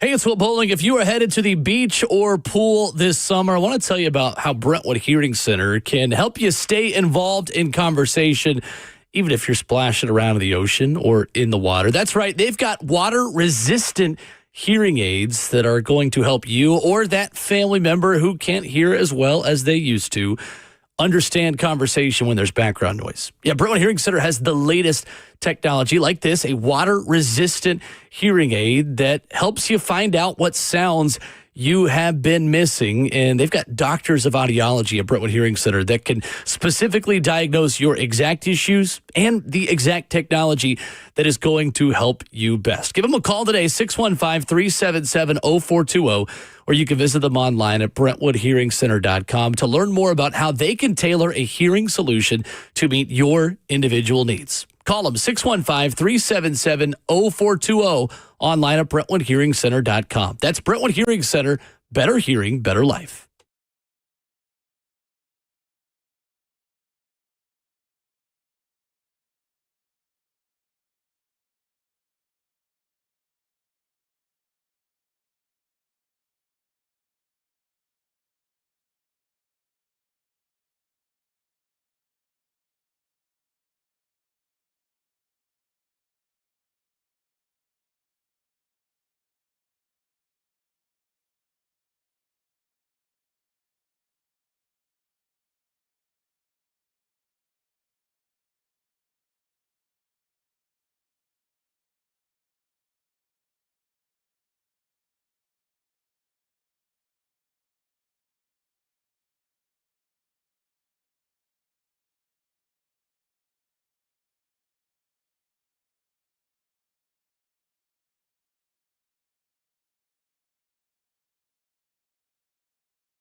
Ramona Willow 104.5 The Zone is fueled by Scooters Coffee, locally owned in Rivergate, Smyrna, Brentwood, White House, or Mount Juliet. If you are very late to the story or late to the end of the show this morning, again, for one last time, we'll tell you the breaking news and get you some info on Buck Rising's reporting around it. Ramon Foster, Will Bowling. Will Levis has elected to undergo season-ending shoulder surgery after dealing with lingering pain stemming from an AC joint injury sustained in the opening quarter of Week 4 against Miami last season. Buck writes at AtoZSports.com, Levis feels it was in his best interest to focus on long-term recovery. And he missed 3 games as a result of that AC joint injury. Buck writes, Levis never fully recovered from injury despite being a full participant in the offseason program. The decision being the players and not the teams makes this more interesting. Levis's surgery is scheduled for July the 29th. And Buck did tweet out that, I'm efforting this, Levis did get an opinion from Neil L. Atrash. How do you say his name? I have no idea. I've never heard of him. Renowned sports surgeon Neil L. Atrash and others. Before making the call to shut it down and recover, this was not an overnight decision, Buck writes, at Buck Rising on Twitter. Fascinating approach. Timing is definitely a little off. He won no fans with this, is what sucks for Will Levis, too. Public perception of him is probably as low as it's ever been since the Chicago game, to be quite honest, because it looked like you screwed over the team. And one thing you'll learn is NFL fans love their teams. So that's gonna be a bad place for him to be. His career in Nashville, in my personal opinion, is done. Like it's in the holding cell right now. You think he's played his last game as a Tennessee Titan? I think that's the last time he probably ever put on the jersey of a Tennessee color. Moving forward, I don't think you'll see him. In my personal opinion, I just don't see it. Well, it's a good question and a good topic because his value has never been lower. Yeah, in terms of trade. Yeah. So if you wanted to get anything for him, hypothetically, you could still trot out a new bionic arm Will Levis at the 2026 training camp. Say, go out there, buddy, make us some draft pick compensation. But you're saying that he might be done before he even gets that opportunity. Yeah, I think so. Like, this is the smartest, in Will Levis's approach, the smartest thing he could have did. Like, he finessed. If it's reported correctly, he finessed in a major, major way. I think this is also a little bit of a tip of the cap to how good Cam Ward has been in the offseason program. Because don't you think that if Cam Ward had struggled a little bit in minicamp at OTAs, Will Levis would try to battle to be the starter? Probably so. I mean, honestly. I wonder, was the nail in the coffin, was Jeff going on NFL Live and saying, we got our guy? Like that came out last week too. Jeff talking about that. Like you kind of washed away all the Levis residue at that point, though. But to your point about him performing, that was a high expectation that Cam Ward was going to and did, and you at least see some of the it. Right. You definitely do. I mean, heck, he had the one practice where he was 21 of 22. That's what I'm saying. Like, and I know it's practice, but that matters. And I'm not even blaming Will. I'm not framing this as a negative that he did something wrong within this. I think the timing is not ideal. Ultimately for this team. Yep. But I do think if we lived in a world where Cam Ward hadn't been as impressive as he was, maybe Will is a bit more motivated to grit his teeth and get through this.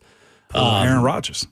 Right. But again, to argue with myself a little bit, I guess, like Cam Ward is the present and future of the Tennessee Titans. And unfortunately, Will Levis is the past. And the second Cam Ward was drafted here with the number 1 overall pick, he became the guy. So if you're Will Levis, you are thinking about how do I make myself be the best version of me as a QB for whatever next uniform I wear, for 31 other teams that I'm going to go to. Because, while you could have been the backup quarterback in 2025, Will Levis is starting to think about where can I be in 2026 where I can battle to be a bridge quarterback or a starter or a backup or make a team. Yeah.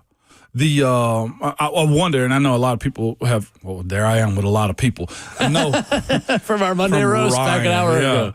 A lot of people saying ... The assumption is Cam Ward is very cool, calm, and collected. So watching him be in a position now where it's solely his, there's no backup, essentially. Well, there is, but he's not in a competition the way it was laid out all summer long. It's going to be fascinating to see how he approaches that, too. And to also the Titans fans that just want to flat out cut Will Levis, you can't. Players can't be cut unless there's an injury settlement attached to it, which means Will Levis still has 25 and 26 attached to his contract. You can do a settlement and a lump sum. You can also do a buyout, which it's better to just keep them on roster at that point. But injured players cannot be cut unless you give them money to go away. And Will Levis is in a negotiating situation to where he would probably ask for the last 2 years of his contract if you want him gone. So, no, he's yours. He's just going to IR to not be seen. Mm-hmm. Yep. At this point, he is yours to still pay, which is, again, why Will did this. Heck yeah. This is how you make your money, and you know where it's coming from, and you know you have stability. Will Levis guaranteed himself stability of the city he lives in, the organization he is paid by, and who he is as a as a quarterback in this league by getting shoulder surgery. He guaranteed that he is in Nashville for this season. If you ever wanted to get over on Big Brother or the man, Will Levis just showed you how to do it. Mm-hmm.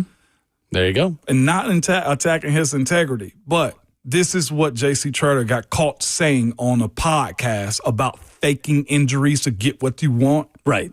This is it in real time. Of when you have something that is bothering you, take the opportunity to get guaranteed cash, stay on the team that you're on, and tell management that you're going to fix it and that you're injured. And he actually, and again, faking injury, there's a connotation to that. But it's not faking anything, but it is capitalizing on your chance to get paid while injured. Mm-hmm. That is the show, and that is our Monday morning reaction to this all morning long and whatever else news comes out today. Again, Jim Wyatt telling us 4 guys that could be PUP candidates. We'll see if that comes out today. Typically, these things do tend to break on training camp eve, so stay tuned. You want to be locked into the zone all day for whatever else happens this morning and this afternoon. The Buck Rising Show next. Cover 2 with Blaine and Zach. Of course, 3HL wrapping up the day. Lots of Titans coverage coming your way on this Monday morning. No doubt about it. But remember, your Twitter fingers and your mic. It's always hot, baby.